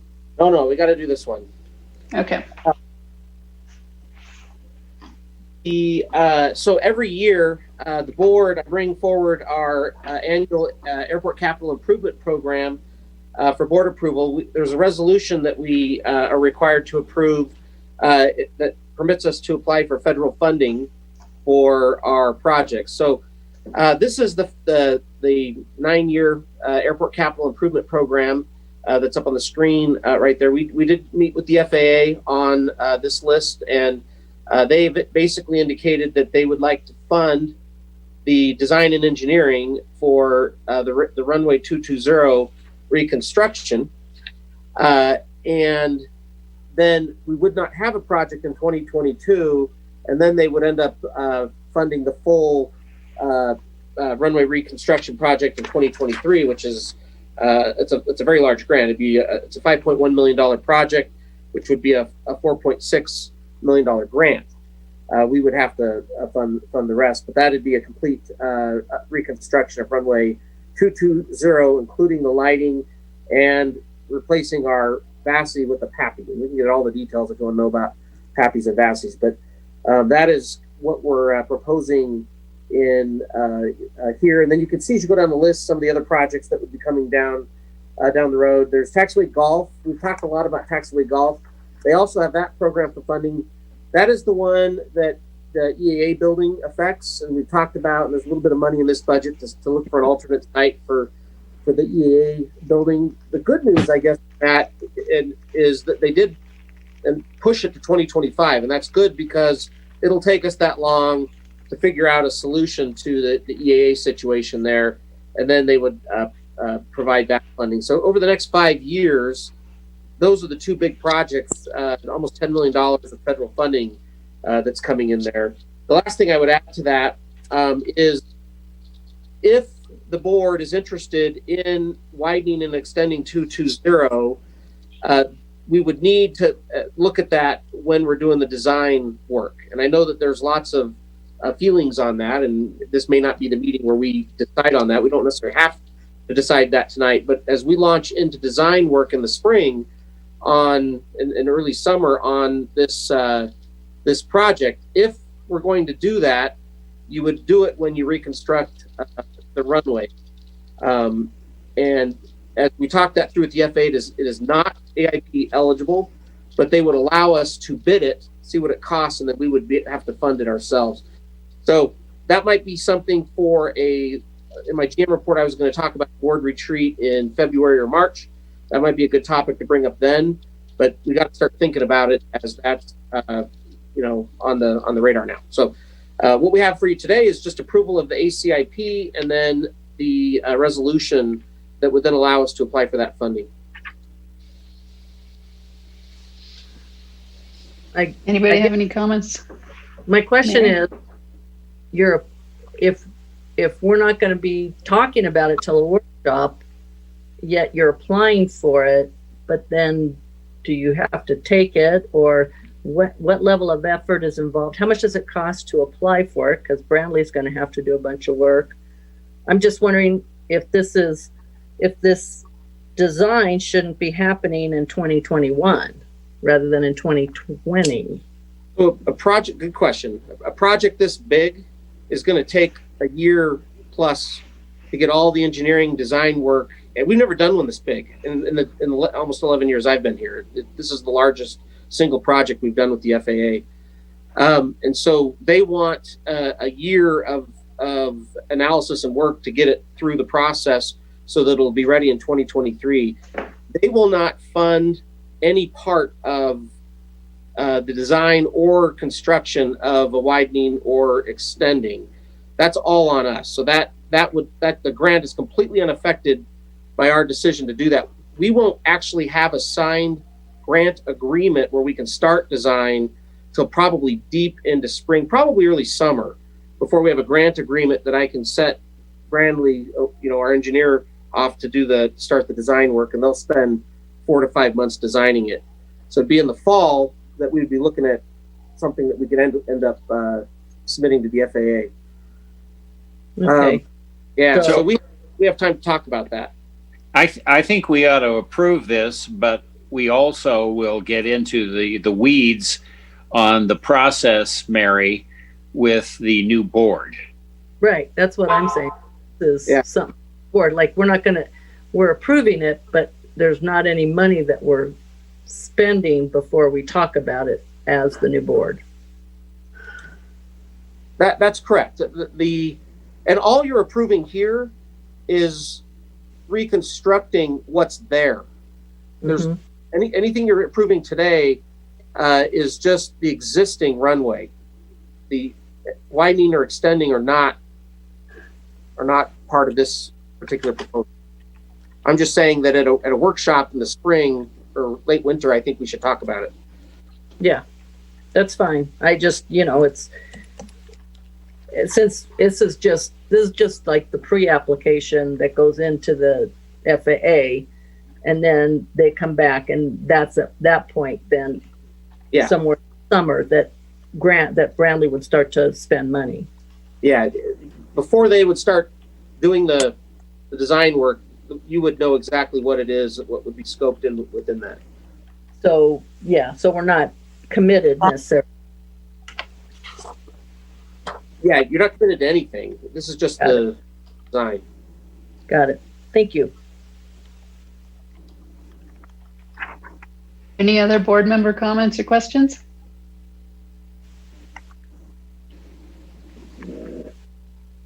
Any public comment?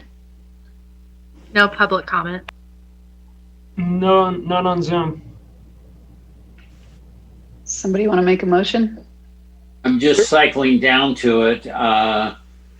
There's no motion, sample motion. Sample motion, I apologize. Well, I move that we, what is the right word? Submit this ACPI plan to the FAA. Yeah, and then there's actually in the recommendation paragraph, Rick, you can kind of make a motion out of that, and then it's approved resolution 220-09 and waive the reading. We can include that too. 2020-09. Yeah, 2020-09, sorry. Okay, I move we approve resolution 2020-09 and waive the reading.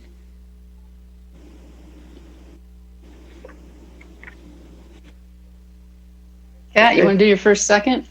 I second that motion. All right. All right, roll call. Vice President Hetherington. Yes. President Odette. Yes. Director Rolfe. Yes. Director Stevens. Yes. Wallace. Yes. Awesome. All right. Thank you. So 17 is conflict of interest policy update, and we have a resolution on this. Fill us in, Kevin. Yeah, I'm going to turn it over to Lauren. That's me. Okay, so every even year, staff and district council review the district's conflict of interest code. During the review process this year, we found that updates and amendments to the district's conflict of interest code were necessary. A red line version of the proposed amendments were posted to the website. The revisions included additions of several new positions to the code, a revision of disclosure categories to allow for an assignment to each position based on their official duties, and updates to the FPPC language and footnoted information for the standard code, and a declaration of officials who manage public investments. The district had to conduct a 45-day public comment period on the proposed updates and amendments, and the district received 0 comments. Tonight, we are asking that the Board of Directors approve resolution 2020-08, adopting the amended Conflict of Interest Code pursuant to the Political Reform Act of 1974, and also approving Policy Instruction 204, which now reflects the updates and amendments to the Conflict of Interest Code. Does anyone have any questions regarding the code's updates this year? No questions. This looks like it's part of the thing. I do notice under designated positions, that page. Yeah. The last paragraph, it starts out the general may determine. It's supposed to be the general manager. Yeah. I was going to point that out too. I saw that. Thank you. I like the general. I know. General Smith. General Smith. Okay. Any other board member comments or questions? Any public comment?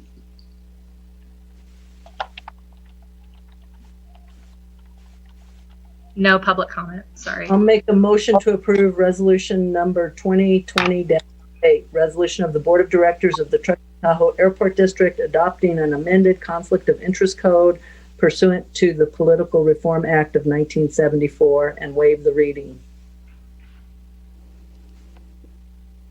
Okay.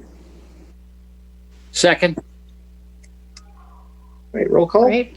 Mm-hmm. Hetherington. Yes. President Odette. Yes. Director Rolfe. Yes. Sorry. Director Stevens. Yes. And Director Wallace. Yes. Fantastic. We are getting through this. Preliminary budget review number 2. Add a few items back there on the end. No. All right. So, Okay, Turn it over to Kelly. Kelly's item. I apologize. I think we need a second motion for the policy instruction. Oh. Did I miss that, Laura? We do? Yeah, we need one more motion for the policy instruction approval. We need to have it second. I made the motion. I believe the motion was only for the reso. It's set up in a staff report as two separate motions, but Got it.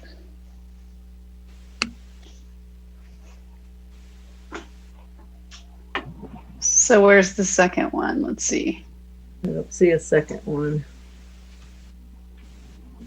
Thanks for pointing that out. Oh, I see motion number 2. I will make a motion. I move to approve Board Policy Instruction 204- Conflict of Interest Policy 2020. And I'll second it.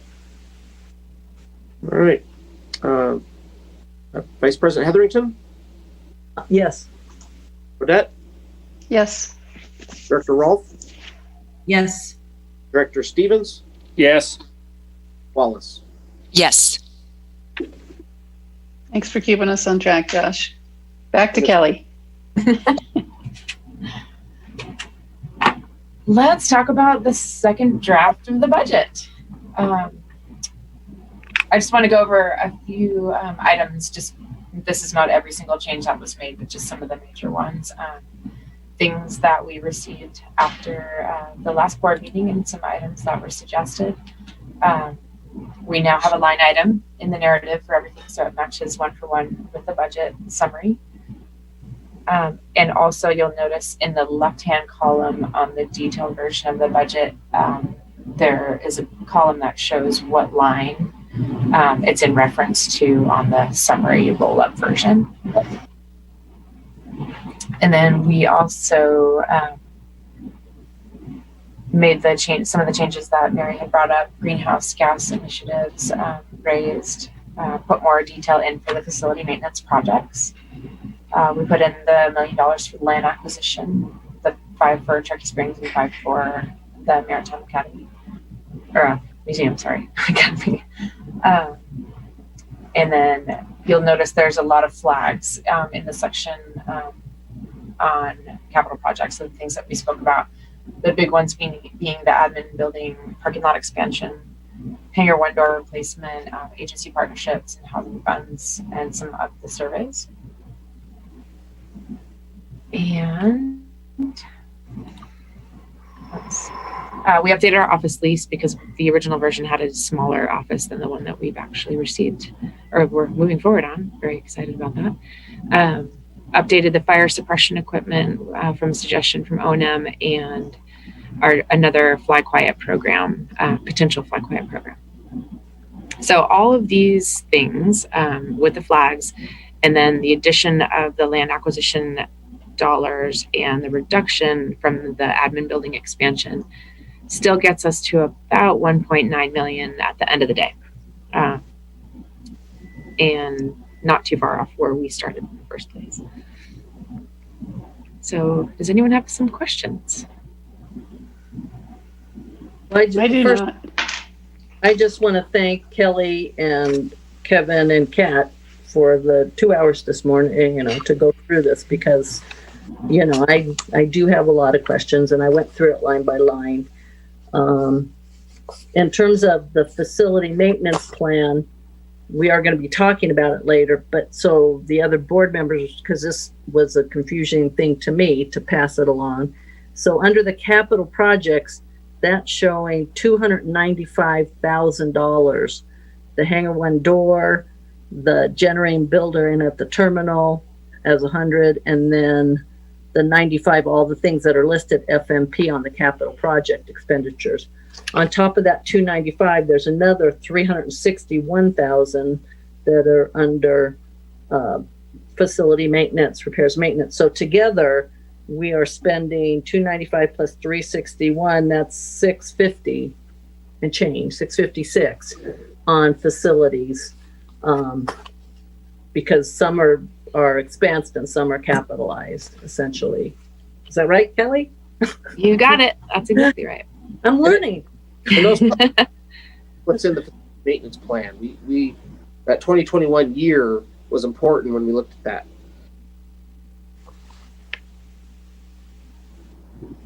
Right. So that's 650,000 we're spending.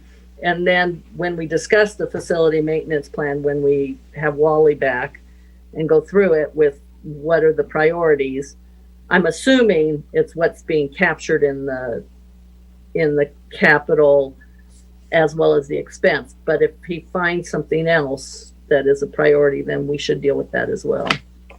Yeah, my conversations with Wally, as we've kind of gone through this over the last year, is the 2021 projects are the priorities. But he may also tell you, as you ask him that question, that there's a few other things you could accelerate if you want to also. But I feel very comfortable with having spent a lot of time in that FMP that we're tackling the big issues that it identifies in this first year.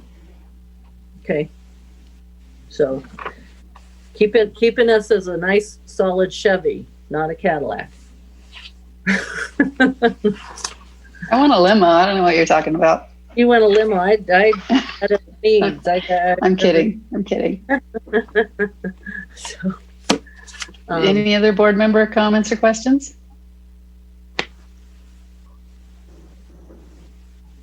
Great job, Kelly. Nice job in the presentation. And when you get the next version, if it comes out earlier than the board, if I can see it, because this was helpful, then I can bug you earlier than the day of the meeting. Since that's the one we'll be probably approving it. So great. So what do you guys need from us at this point? This is not an action item, correct? Just the second draft review. If there's any questions I guess one question real quick is, if we do fund the Truckee Springs property in fiscal year 2020, do you still want the $1 million in 2021, or do you want us to dial that back to $500,000? I'd say leave it there. We don't have to spend it. Yeah, you don't have to spend it. Yeah. Yep. That's fine. Okay. That's all we needed. If there's anything else. Do we have any public comment on this item? No public comment. Artie? Can we take a 5-minute stop? Sure, absolutely. Okay, thank you. Let's mute.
Are you planning any other bike trips? Or is that Yeah, actually. No, we're going to Sedona for Thanksgiving, 21 to the 28th. No, that'll be fun. Yeah, all the kids. That place is crazy. There are so many people, and I guess if you're not at a trailhead by 8 or 9 in the morning, parking is.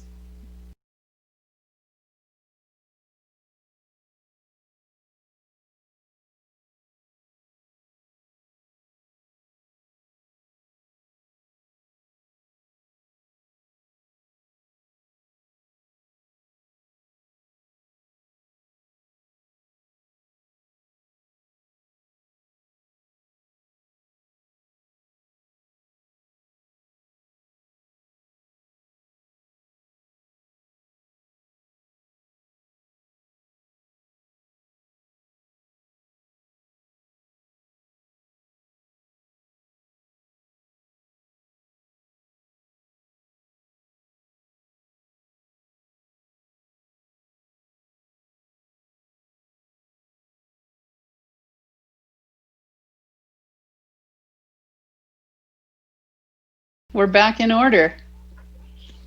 And where were we? We were on greenhouse gas carbon offset program review. Yeah, 19. Kind of excited about one thing. Fun. There's some good stuff in here.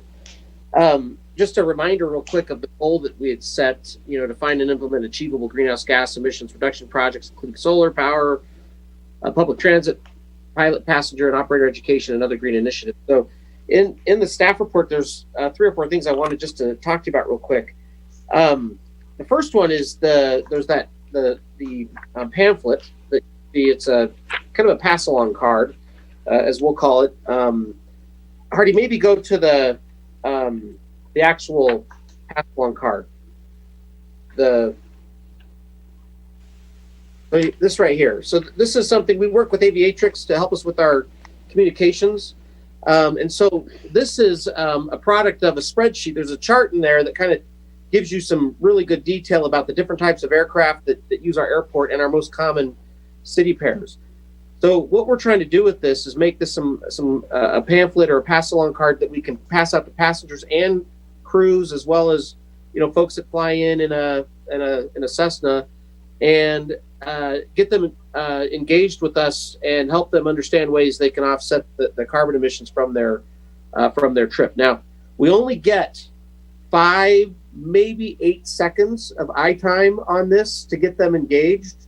So if we put a ton of detail, it may not work real well. So they worked really hard to try and get some information on something that could be looked at fairly quickly, and then help people, with the call to action, helping them know what to do. And I think we're still working on that, the call to action a little bit, of helping them, point them to the good traveler if we want to go that direction. I'm recommending that we do, but we could look at other things.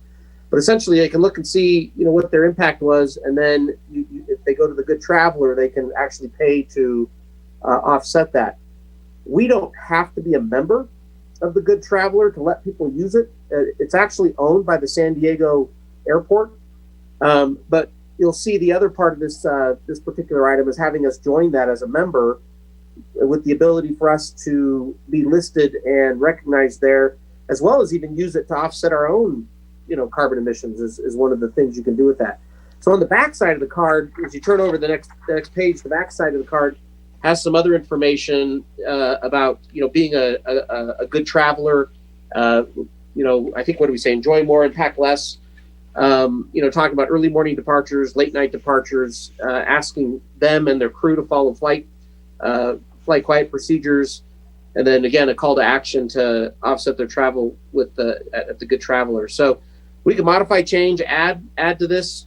Our goal, though, is to, and particularly from our aviation communication consultant, is you want to keep it simpler in this vein.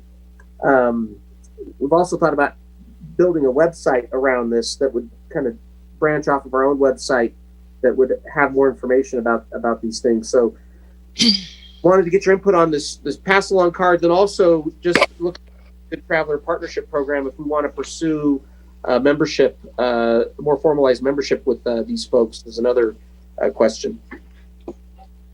Can I make a comment about the front of the card? Sure. If you're a single engine coming from Phoenix, that number's pretty funny.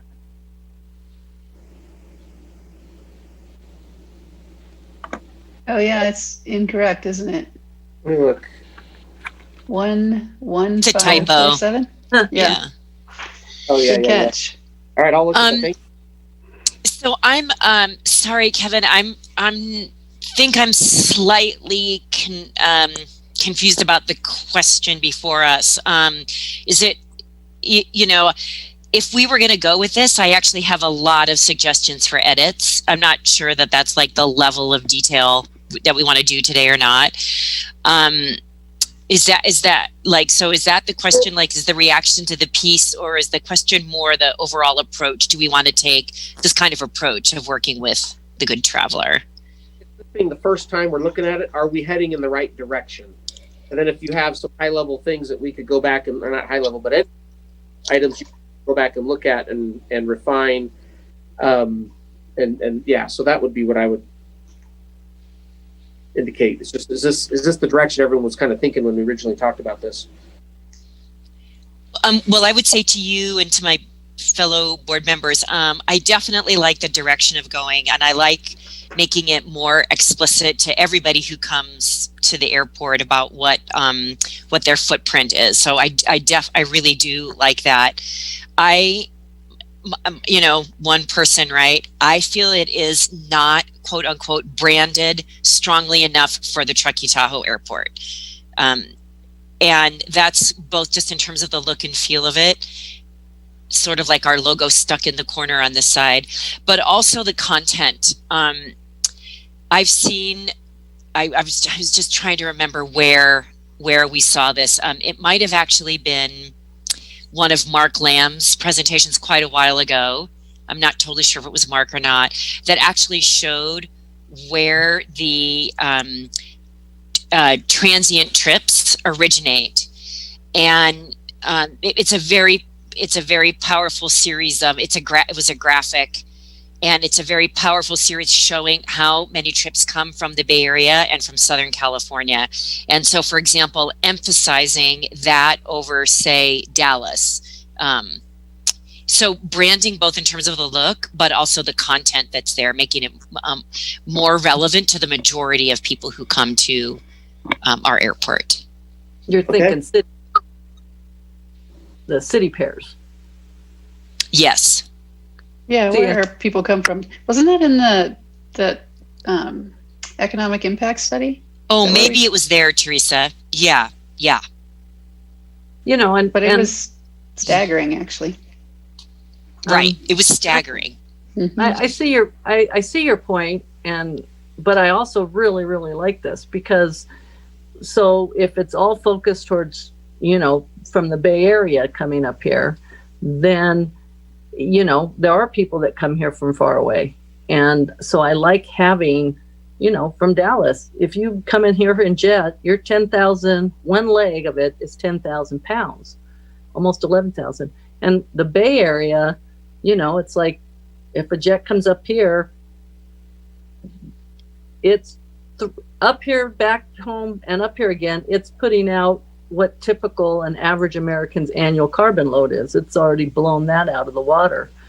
So I really liked it. But I get your point about city pairs. I think we can actually blow up the West Coast a little bit more and add some detail without losing, you know, some of these other places that we see aircraft coming. And so I let us play with that. That's something maybe Atrix can help us with. And I agree with the branding. You know, now that you mentioned it, it needs to have more, you know, airport on it. It looks like somebody else produced and we threw our logo on it. Yeah, that is exactly what it looks like. And I likewise, again, you know, it's kind of random feedback. I totally appreciate that. I understand why the website link is goodtraveler.org. So I do understand that. And just again, one person, I don't agree with that being the link. I think it should be our website, and then there's something on our website to get people, or I don't know. I understand why they did it. would like to drive traffic to us. But one that we've talked about doing is building a website for specifically for travelers coming in, but also for the public that is affected by noise. And we're thinking of some ideas how to combine. And once you go on, you select which one you are, and because both might be interested in those same things. Like if I'm affected by noise, well, what are they doing over here with this impact, and vice versa? And so that may be the website that's on this. And then here's where you offset your carbon with this program that is already built. So good idea. Yeah. Yep. Yeah. One of the things that we're talking about, and I've had just one conversation with the Rocky Mountain Institute, and it's actually transitioning to a new owner. The brand, the Good Traveler brand, is owned by the San Diego International Airport. And then they've got, a dozen partners, and there's more general aviation airports like ours that are wanting to come, that have talked about coming on. The board will decide if we want to join this. They are talking about when you get on there right now, it's very organized for commercial travel. You're traveling on an airliner. They are talking about a breakout that if you're traveling by corporate jet or by single engine piston aircraft, someplace you can go there. It's interesting though that if you select first class travel, the numbers start to, particularly if you put 5 people that get off of a Cessna, or a Challenger or something like that, the pounds add up pretty close if you use the first class selection. And so those are things we would have to work on to make sure are incorporated in there until there's a general aviation selection option on the Good Traveler.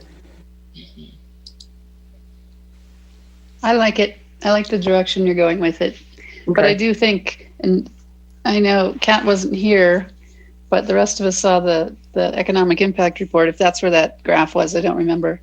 But can you send Kat a copy of that from 2018? Yeah. So it's on the web. I'll send it to you, Kat, but it's also in the publications link. If you just go to administration, the publications on the website, it's listed on that. Good. It was very cool. And I mean, Lisa and I were on the subcommittee for that, but it was staggering when we saw that. Yeah. Okay. So that's the first thing in this report. And if we're, wherever we're going with this, when we have the going green to stay blue ads, this I would like to see incorporated into it. Because I think it has really valuable information for people to see. And, and when you do have it ready, and it's probably going to go through more iterations. I mean, I'm hot to have it by Christmas when we have visitors, but that may not happen. Well, let's see what we can do. We'll work on it. But, when we get this done, but, in the context of, I saw that you had the emergency landing map up in the brochure thing, which was great. And I see this also as another thing that's in that kiosk of information, and putting it on the fuel trucks and in the hangars, and put it on the fuel tank for people who wherever we go. I think that putting it out there is really going to be valuable. I agree. We've got plans to actually put, once we have this branded down to something that's a little more concise, putting it on the outside of the building. There's a place right below the rail deck where we can put this in, where the I-beam is, something that's really catchy. And then also banners as you come in the building, along with, giving it out to everyone with a receipt, when they buy gas, all those kind of things. So we've got a lot of kind of push this out there. Okay, that's great.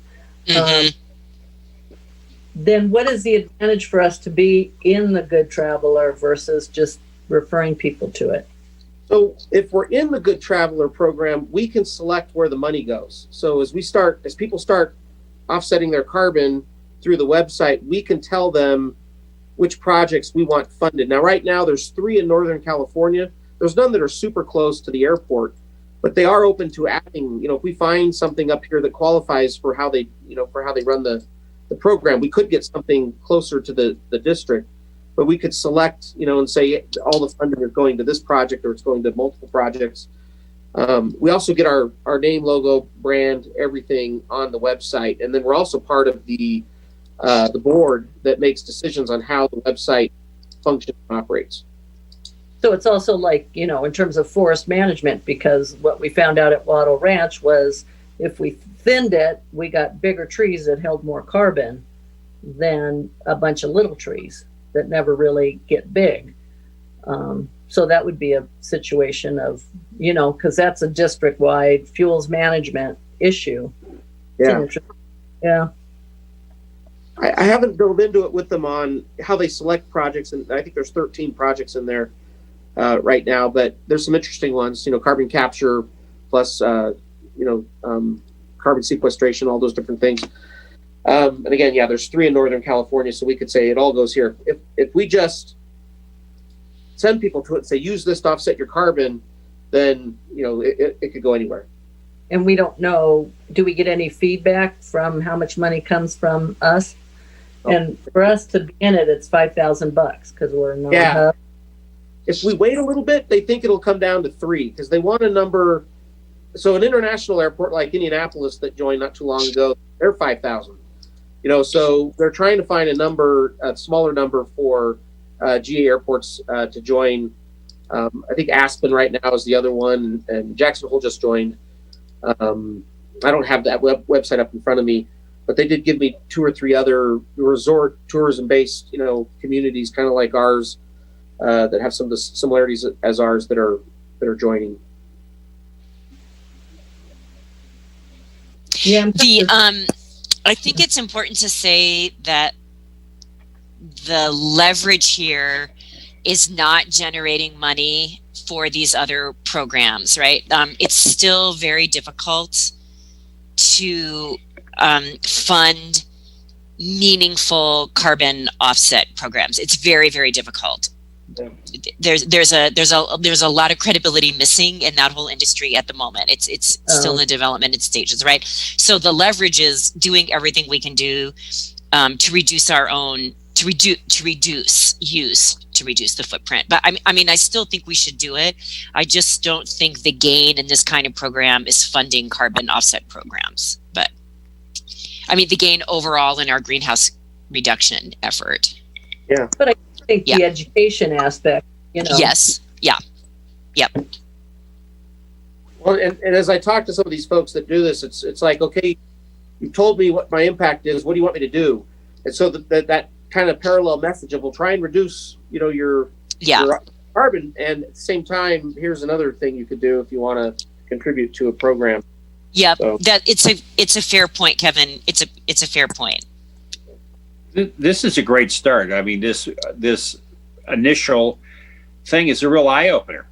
I had no idea. Yeah, it is how big it was, pounds. And I think that it's education is a big part of it. A year ago I put solar on my roof, and it was really kind of exciting to get the meter turning backwards all summer. But this is telling somebody this is what your impact of flying in like this. Yeah, that would be our goal, to get them thinking about that. Do you have enough from us, Kevin? Yeah, for that. So there's 2 other things that are a little quicker. We are start this, unless you told me not to, but Hardy and I have been talking with AvFuel about their sustainable fuels program, and we think we want to start taking some of these loads and mixing it with our current fuel to have a sustainable fuel product. And so there's a ton of information on it. The industry's kind of heading this direction. It helps some. It's not a magic, magical, but it does have a bona fide benefit to reducing the amount of carbon these planes are putting out. So what we would end up doing is start to mix this fuel in, then we would also adjust our pricing to absorb that 12 to 15% rate. And then as we start doing this, we will market this very aggressively with our users and let them know that this is what we're doing, and this is why our fuel might be 10 or 15% higher than it was, a year ago. A lot of times I don't even notice that, but Do But they yeah. have to, will there be some users who say, I don't want this fuel, I want just No. straight jet? Will we It'd be- have that?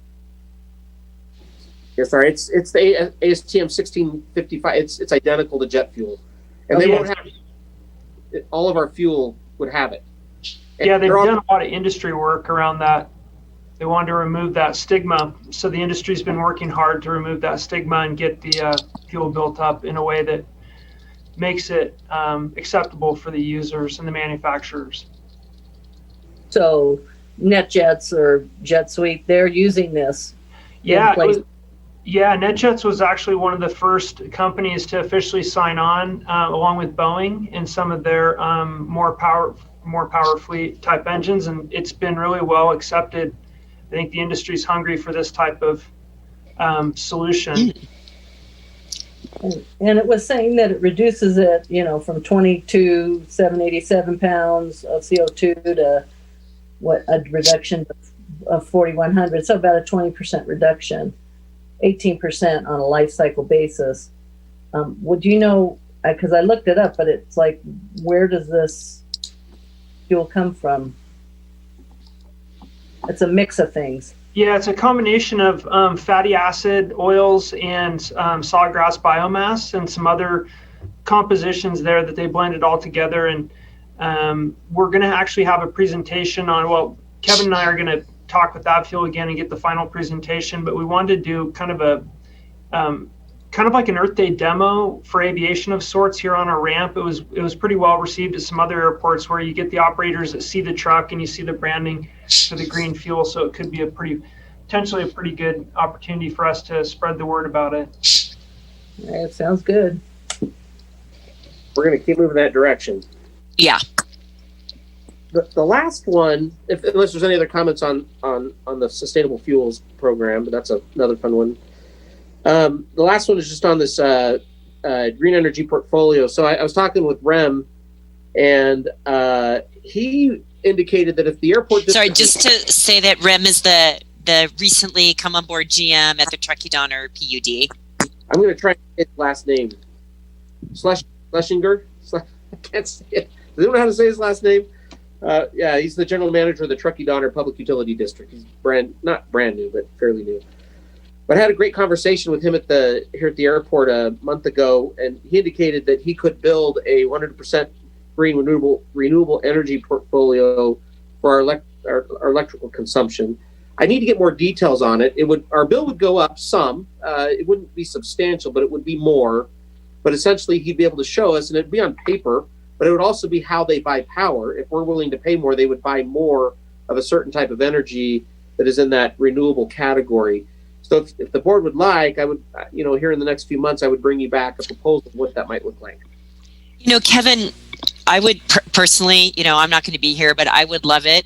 I would love it as one person. And I would also say using, for example, the JPA partnerships, leveraging the constellation of special districts that are in the JPA, and getting REM in to present with them, and getting this program proposed for the housing that's going forward, coming through the JPA, for example, and even maybe some of the other partners in the hospital. What they use so much energy, the hospital, right? So maybe we can leverage the leadership of TTAD through those existing partnerships as well. Yeah, no, I'm happy to do that. Because I think the PUD is already like 70% renewable, aren't they? A lot. There's a lot of it is. Yeah. I don't have the exact number, but it's... I know that they've made their 2030, already. So... All right. Well, so what I guess I'm hearing is you would be open to a proposal or something of what that might look like at a future meeting. Yeah. That was all I had for what's currently going on with our GHG programs. Okay. Any more board member comments? Just the last thing I would say about that.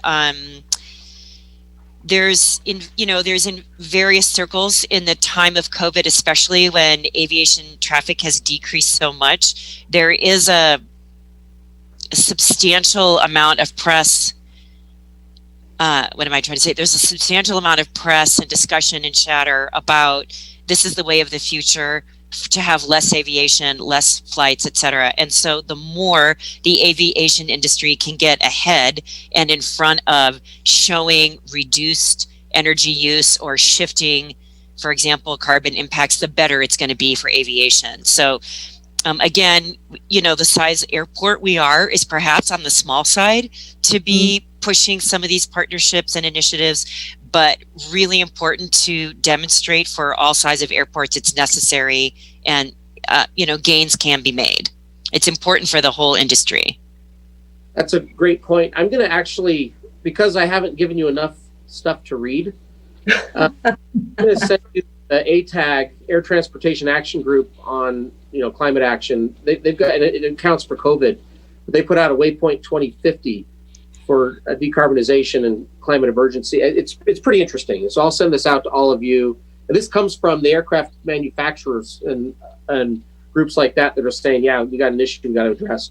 So I'll send that out to you here probably tomorrow. Thanks. Thank you. Any other board member comments? Any public comment on this item? No public comment. Artie?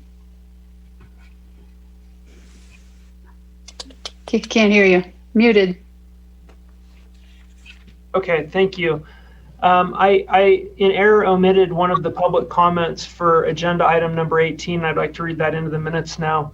This is from Donna Brown, and she comments on 18, line 106 of the budget, community agency partnerships. Can you list which specific partnerships get what exact amount of money? The forecasted total of these partnerships as of 12/31/20 is almost $840,000. Why do you budget more than double the amount for the forecasted 2021 budget? And as a course of business, we've been answering some of these, which are easy, and that one is certainly easy within staff's reach to answer that. So if Chair Odette wants us to, we can offline handle that and answer her question for her. I think that would be great. Sorry about the error. Thank you for letting me read that in. Yeah, and Kelly and I will respond to Ms. Brown. Thank you. Yeah, I do just want to say I totally agree with that, but I also want to offer that part of public comment on agenda items is to answer the question for the person who makes the comment, of course, obviously, but it's also at times providing information for other members of the public. So maybe at the next board meeting, Hardy, there could just be an easy follow-up on that question, and that could come at the November board meeting, could be read in. The issue is confusing about, often budgeting questions are murky and confusing, and it would be nice to clarify that for everybody around agency partnerships. Okay, we'll do that on December 2nd.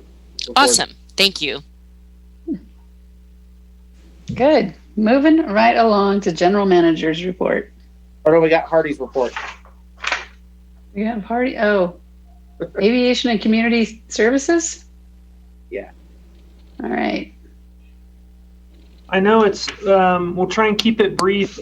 I don't want to annotate the report too much because there's a lot of meaty content within the staff report. So I'm not going to read the staff report verbatim. Rather, I've created a PowerPoint with some really high level highlights.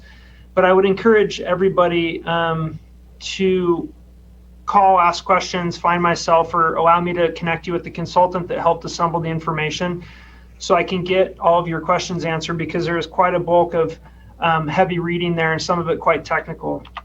On the ADSB data integration project, the way the PowerPoint is, green means not to worry about, blue is informational, and yellow means I'm going to want you to look a little bit closely at it or describe it a little bit. So on the ADSB data integration, we've been sending test flight data to the FAA and to L3 Harris. So they're using that data. It's called opportunity target data, and they're using that to understand the surveillance volume.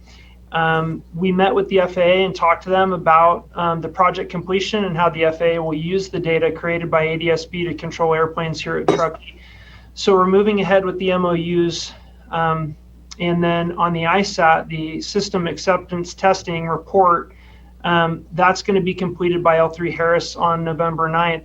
I just got an email about 5 o'clock from one of our consultants who is working with the FAA to understand the final integration. We're looking at December 3rd. So on December 3rd, we expect the FAA to see targets on their glass at Oakland Center from our ADS-B system. So that's our ADS-B update, which that's great news. That'll conclude essentially the first phase of the ADS-B project as it's been described to the board and to our community.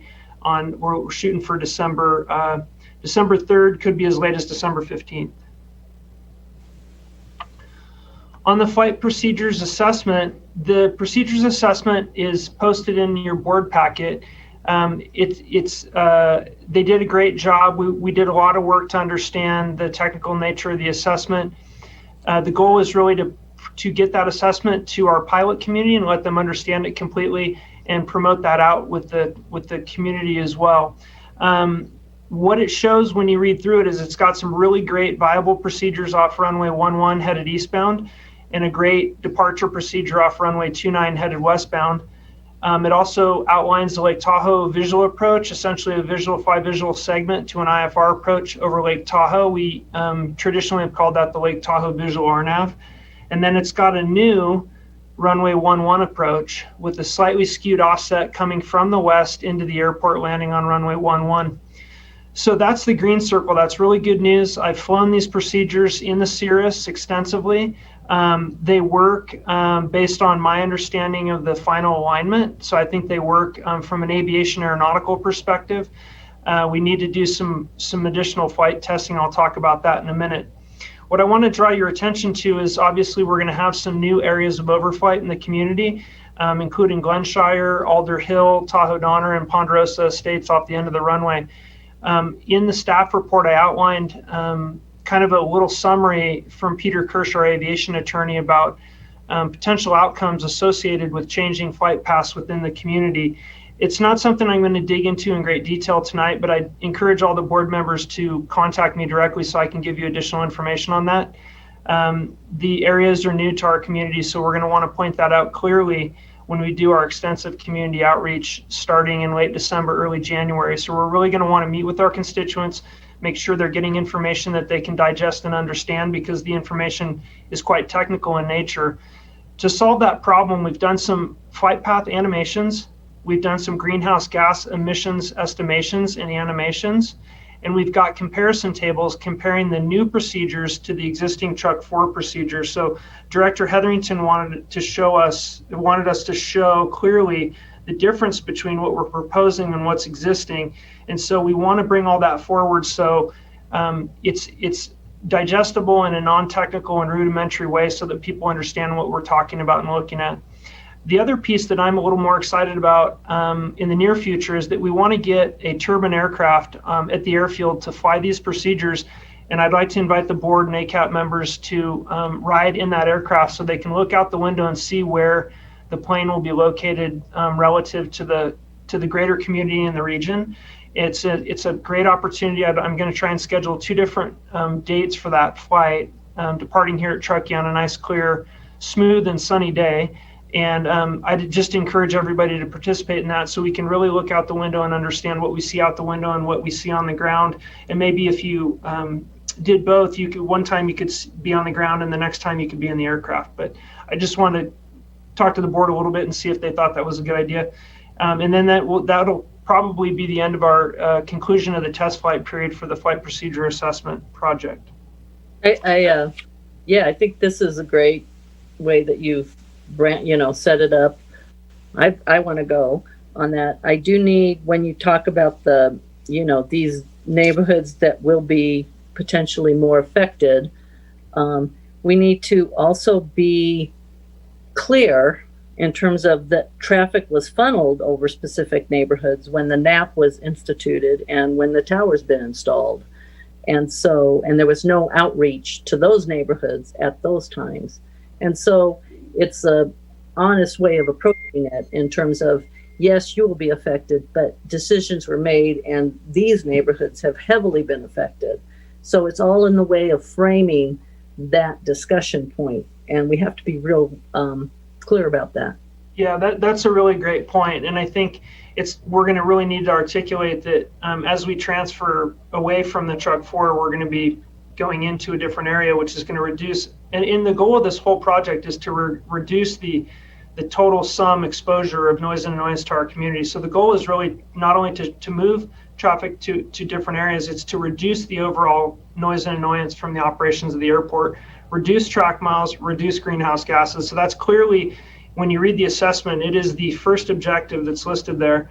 So we're not just moving planes from one place to another. We're really truly trying to reduce those track miles and reduce the annoyance and the energy from that annoyance over the community. And we will make sure that that objective is clear in the material that we present to the community. Any other questions on this one? I'm going to jump over to the runway utilization report. Oh, the other aspect is that in those discussions, we need to be real clear that it all is dependent on when and type of aircraft. So, it's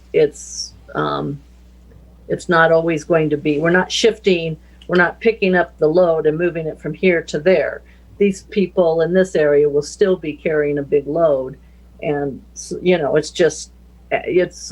dispersing, sharing the wealth. Yeah, understood. And the other piece we're going to have to point out is that the variability in where airplanes end up is quite dynamic. And some of those things we control, and some of them we have absolutely no control over. And letting the community know that will, I think, help us essentially draw out the benefit of all of our work. Yeah. On the runway utilization report, Tom Breen with Vector has the data. I've seen the initial data, although it's not complete, so we haven't done a lot of granular digging into that detail. He's going to report out to the board on December 2nd. And I did want to mention that based on some of the energy surrounding the tower and the tower's application of the Comwin runway, we're instituting a monthly briefing with myself and the tower manager, and Mark Covey and Kevin Smith will be there as well. And any of the board members or ACAP members are welcome to join us so they can talk with the tower from time to time. I'm down in the tower at least 3 times a week when I'm on site here at the airport. So I do talk with the tower manager quite frequently, but I really want to make a standing meeting where other people involved at the airport could feel like they have visibility into that system. Mm-hmm. Hardy, I think that's a really insightful approach to set up the standing meeting. It's helpful for everyone in terms of communications and accountability on all sides, not only for the air traffic controllers, but for everyone. So I really applaud that standing meeting, and if one happens before the end of the year, I'd love to come. You can always come after later as well. Yeah, this is 20-B or 20B of the that's what we're talking about. And I just looked at those numbers, and in those in that 3-hour period, there was 26 flights. That means there was 1 flight every 6.5 minutes, arrival departures, just to give a sense of what that means to people who, that's a lot. It's not San Francisco SFO, right, where they're, you can see them stacked up, but still 1 flight every 6.5 minutes is a lot.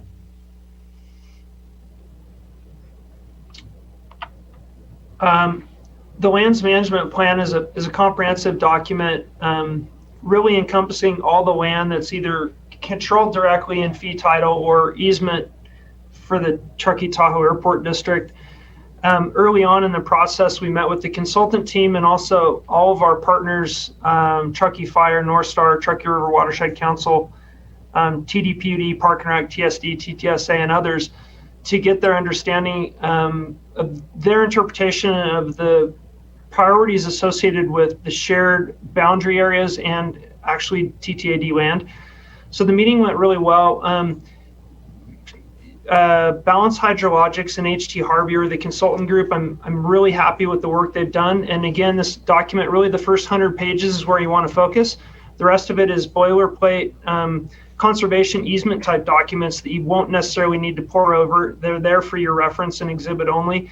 And the plan outlines treatment areas, treatment types, use types, and associated costs. The one thing, and we're gonna have that presentation on December 2nd. I will note, anybody associated with land management has seen a lot of growth in the use of public lands, and the airport's included in that group. And so there's a lot of discussion about trash and refuse and water quality and fire hazard mitigation and parking. And so I'm not sure, I would ask the board to look carefully at things associated with those topics as it relates to this plan to make sure that the airport is handling what we see as maybe a future looking consideration for our district, but really the region as a whole. So if you see something you'd like enhanced or additional emphasis put on in the plan related to those topics that have come up since the COVID pandemic, we'll certainly make sure the consultant gets those in there. And I believe that's all. Oh, we have one more, sorry. The Tower Control Services request for information, our contract for tower service with Midwest ATC is coming to conclusion in May. And my goal is really to get an RFI out on the street and find information so I can bring forward a complement of different options for the board to consider when renewing that contract. And we had a lot of energy around the first bid. We had 5 bidders. I'm not sure we'll get 5 bidders again, but we just want to get this in front of you so we can get it out to the bidders. It's quite complicated, so we want to make sure we give them plenty of time to respond. And we expect to get good pricing. The farther in advance we give that RFI to the controller community. So, our intent, we're going to put that on the RFI for tower service. We're going to put that on for board approval at the December 2nd meeting. So we're just giving it to you now so you can look at it. And then after that meeting, we'll want to get it out. And I think it goes to the end of January. Is that right? To get proposals? I think so, yeah, and we can change that as well. I thank you for pointing that out. Yeah, so, and I just wanted to mention, this is a typical RFP rebid for under our procurement policy. Midwest has done a great job. We have no issues or concerns related to quality control or regulation of the tower contract. So I just wanted to let everybody know that this is a standard protocol that we use here at the airport for our procurement process. There, you will see some new requirements for the use of advanced ADSB technology, particularly display technology and surveillance technology related to the use of ADSB inside the tower and then outside. And there's new training and certification requirements in this contract that were not in the first contract. And I think that's all I have for you. Thank you for your time. Thank you.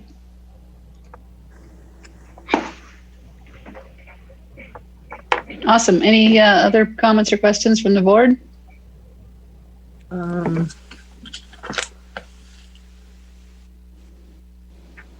No. Thank you. Public comment? Yeah. No public comment. I didn't see any on Zoom. Hardy, you? No, none from Zoom.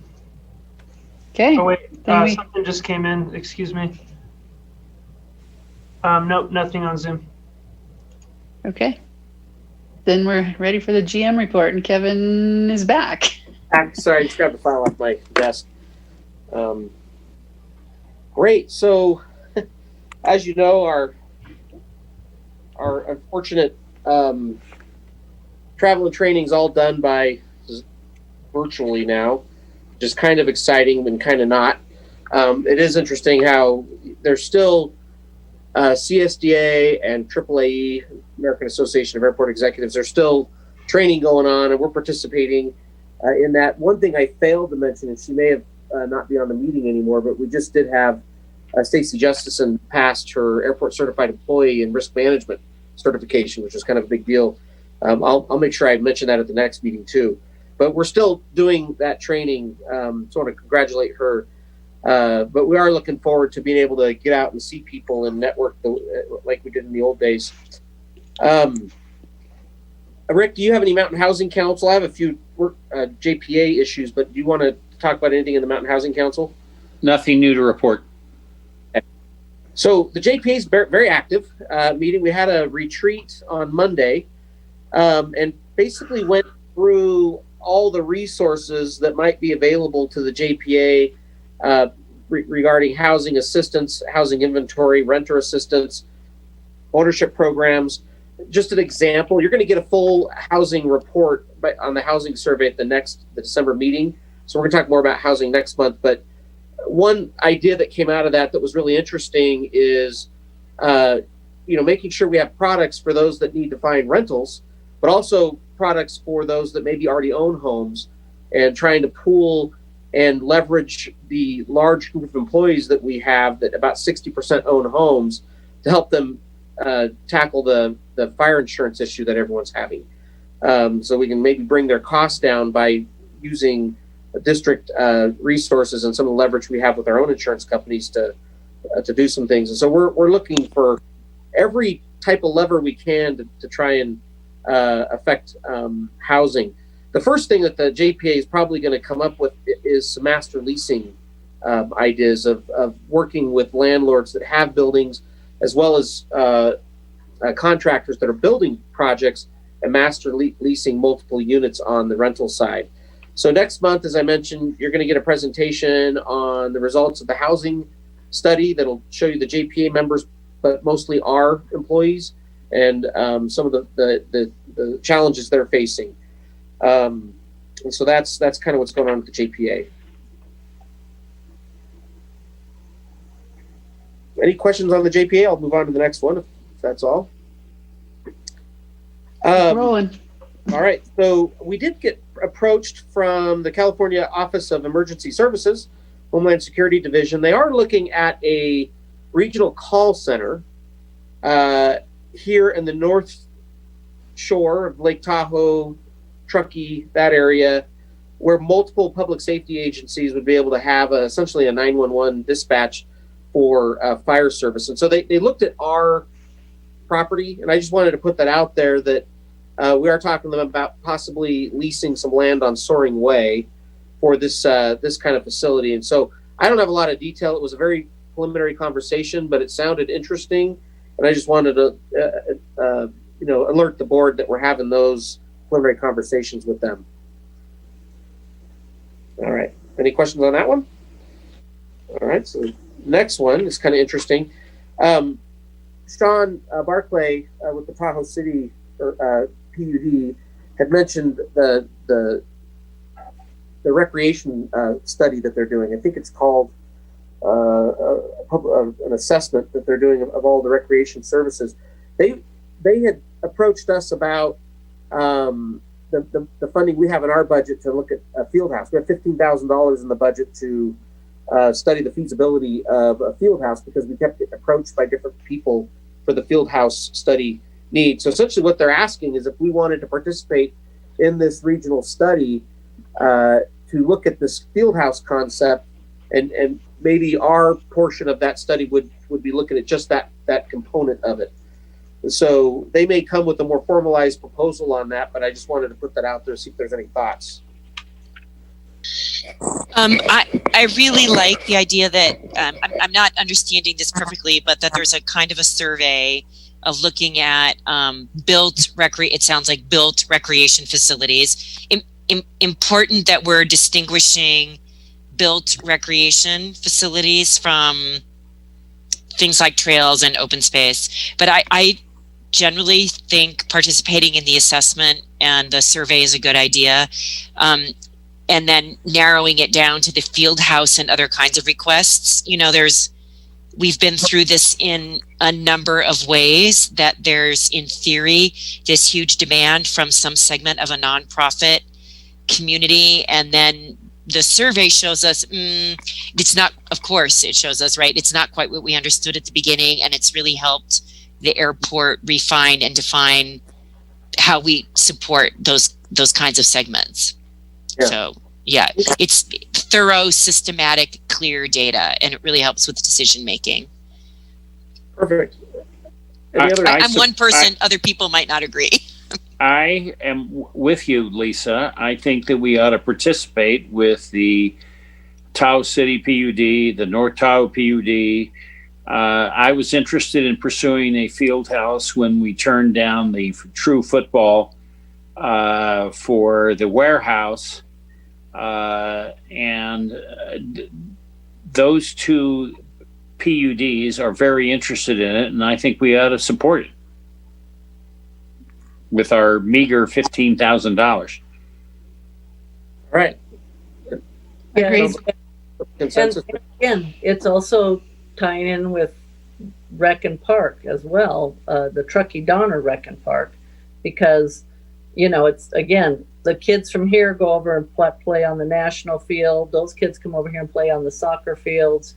It's that regional look. And the schools is, you know, we both know that playing baseball in the hallways of the school sucks. So, you know, this is also kind of tied in with the school needs as well. Yeah. And I think Sean, I'm trying to remember my conversation with Sean and with Brad with the North Tahoe PUD, but, or Todd. Was it Brad? I'm sorry. It was Brad, yeah. Brad. Sean. Sean, yeah. That they were going to talk with the rec district and the school district also, let them know kind of. I think those groups are already, well, particularly the school district, but talking to them about, you know, their interest in this also. So, okay. Well, I'll get back with them and mention that there's probably some interest, and we would entertain a more formal proposal. Okay. Item 6. So I just wanted to talk about this. I know you periodically would get emails from me, particularly after we've had some military flybys recently. That something down at Beale Air Force Base changed a little bit, and they started doing some training flights up to our airport. As I've been working on this in the last week, I've learned a lot more. That originally we thought they might just be flybys, but they are training flights, and they actually did approach the airport about a training agreement to do those, which we said we probably aren't a good fit. That went through Mark Covey for that, but then they were still kind of coming because they can, you know, they're not restricted from that.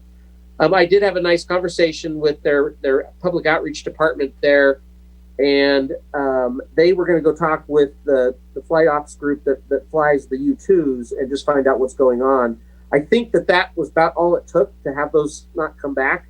And I don't know that was our intent to say we never want a U-2 flyby, because we get a lot of positive comments on them too. But we are trying to help them understand what kind of training up here might be appropriate, not appropriate. It's actually a fairly quiet airplane, except when they engage the afterburner and the levelers, whatever those are. And then it is very loud, very, very loud.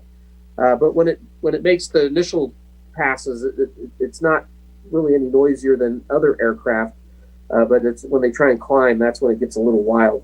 So we are talking with them. But, you know, anytime I engage with the military, particularly with messaging from the airport district, I thought it should involve some board input on that. So I'm just curious as to any of your thoughts on what I've talked about.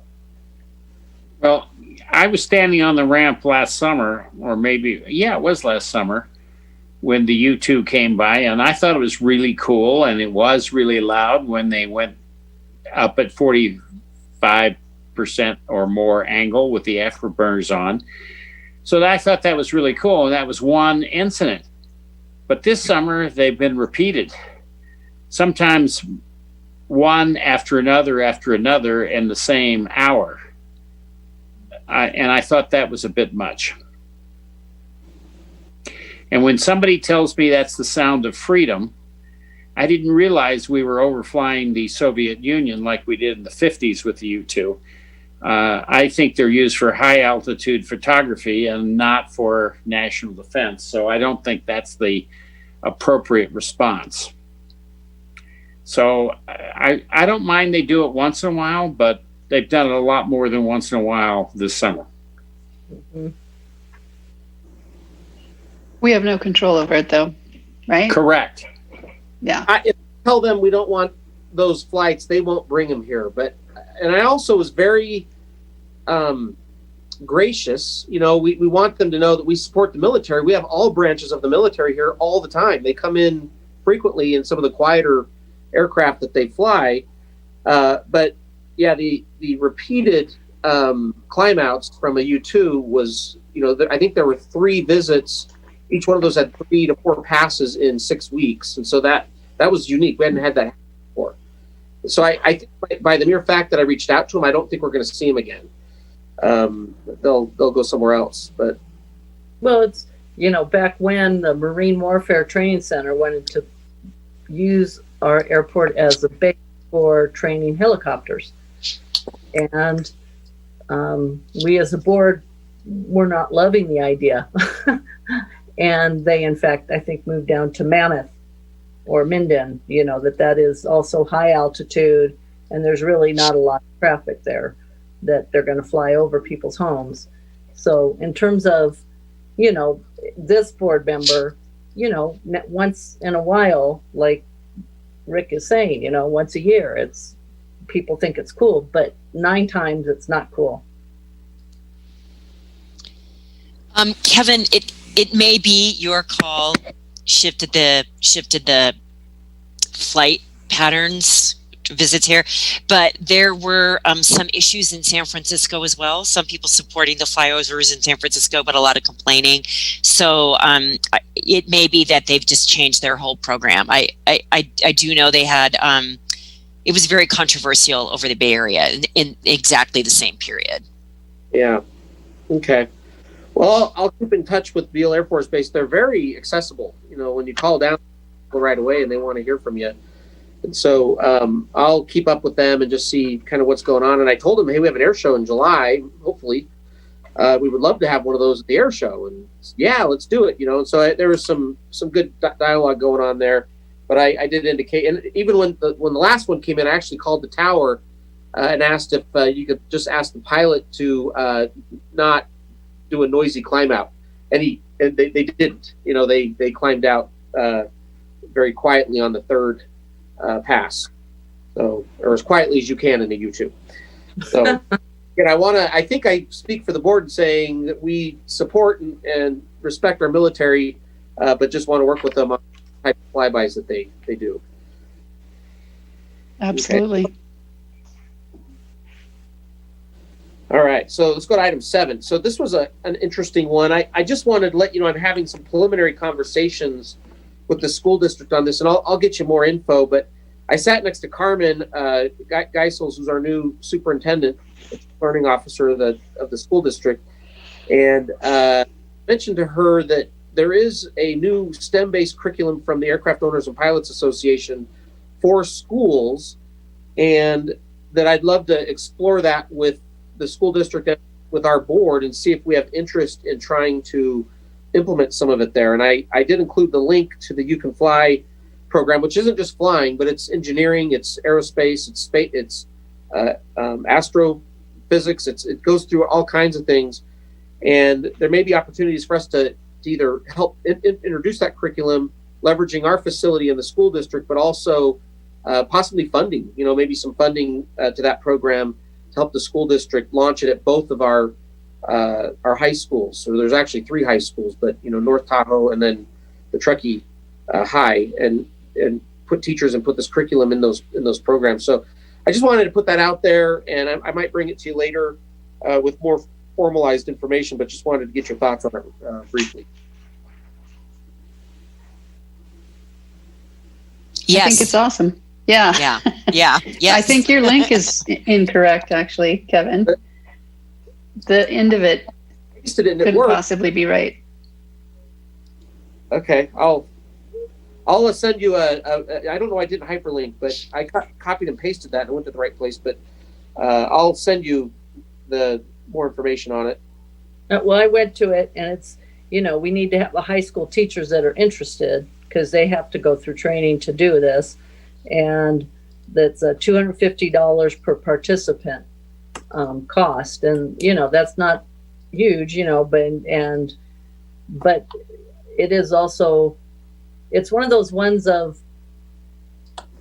I think it's a great idea to start doing the preliminary work on it, but that, you know, we should we need more information. All right. That's really all I'm asking is if it deserves another look, and then I guess I'm hearing that we can take a look at it. All right. Yep. Yes. Yes. Yeah. Yes. All right. So on item 8 is upcoming meetings. Don't forget December 2nd is our next. The agenda is looking quite as full as this one did, but there'll be some additional information on there.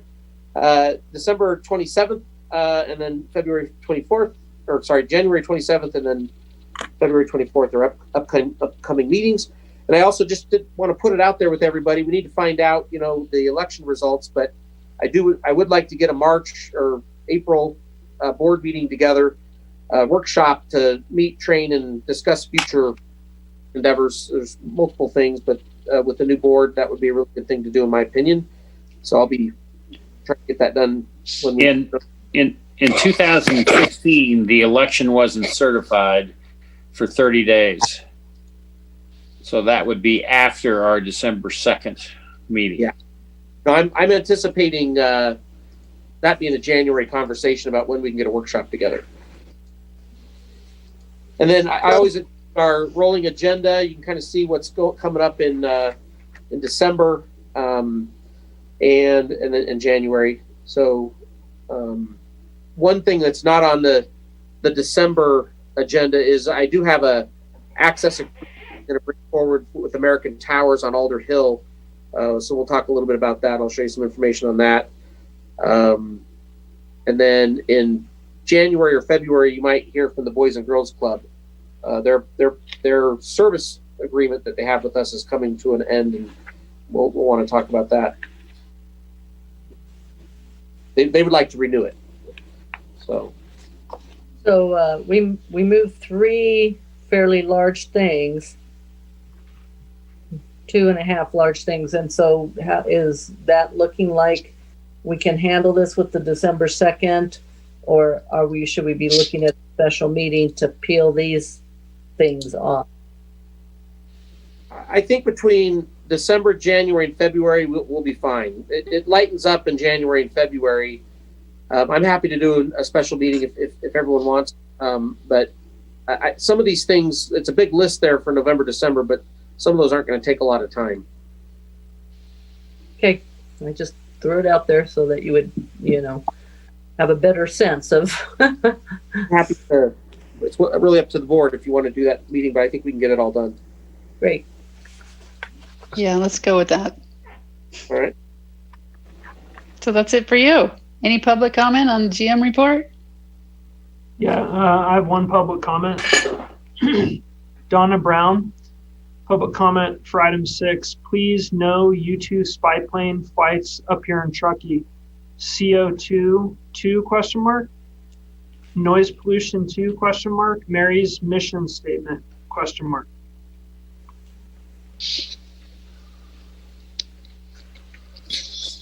Okay. Yep. You can chat with her about that and the other comment, right? Yes. Awesome. Okay. Well, I think that's it for this part of the meeting. We have to go into closed session. And, and also if, as a public comment, all of our emails are available through the board, through the website. So if you want to reach out to any of us specifically, please feel free to do that, as you're obviously interested and involved, Donna. So yeah, Teresa, kind of following on from that, would you mind if we, or would I'm not sure, I'll ask you, could we move board member announcements up to now before closed session? Absolutely. Great. And I just have a short thing on that. I wanted to say, I think, Mary, I'm segueing from your comment, but about Donna Brown is obviously paying. I don't think I know Donna Brown. I apologize, Donna, if I do know you, and I'm not remembering that we've met. But I've been noticing that many of the last board meetings, she's paying a lot of attention to the board, and she's offering a lot of public comment. And I really want to acknowledge her effort and the attention that she's paying to us. I'm not sure that we have been as welcoming and complete in our response to her public comment and others as we might be able to. So I know I'm not going to be on the board much longer, but I did just really want to say that I've been noticing in particular her comment and many other people commenting. It's hard to do in this period of COVID. Appreciate it. And in spite of maybe some bumpy responses, the past couple of board meetings in particular, I feel pretty comfortable speaking for the board that we do really welcome public comment. We want to have it, and we'll do our best within the bounds of public meeting law and the Brown Act, et cetera, to be able to address public comment. Definitely. And Ty, thank you. You can contact us. You give us your phone number, we can reach back to you and have conversations. But because how, elsewise, how do we connect? If you Public comment is much harder under Zoom. Yeah. So That's always available to answer questions. Anyone in the community can always call us, and we'll spend as much time as anyone wants talking about anything. So Yeah, we send back on the chat thread when folks chat me, I chat and say, call me tomorrow so I can reach out with you. okay, so you have their phone number too. I have a chat thread on the Zoom, but I'm asking them to reach out to me so I can get their contact info. Okay, great, thanks. Because and then maybe you could transmit those people's information to all the board members, because then we can reach out to them as well. Like Kevin Wesley, who was here, I would like to have had a conversation with him, but I couldn't find him to talk to him. Sure, yeah, we can do, as long as we can do whatever. We'll send it all out if they want to be contacted. Understood. Okay. All right. Thanks, Teresa. Yeah. Of course. Was that it for the announcements, Lisa? Yeah. Anyone else have any board member comments? No. Announcements? Okay, then we have to pop off of this and go into closed session. So I'm hoping, I had to estimate when our Zoom meeting was going to start. If I have to go in and start that meeting, and then we can go into the closed session. If it doesn't work, just stand by and I'll send you another link, but it should be fine. Hardy's going to keep this meeting open, so anyone that wants to hear what is decided when we come out of closed session, Hardy will be with this meeting open. We're all going to be logging back into this meeting once the closed session's over. All right.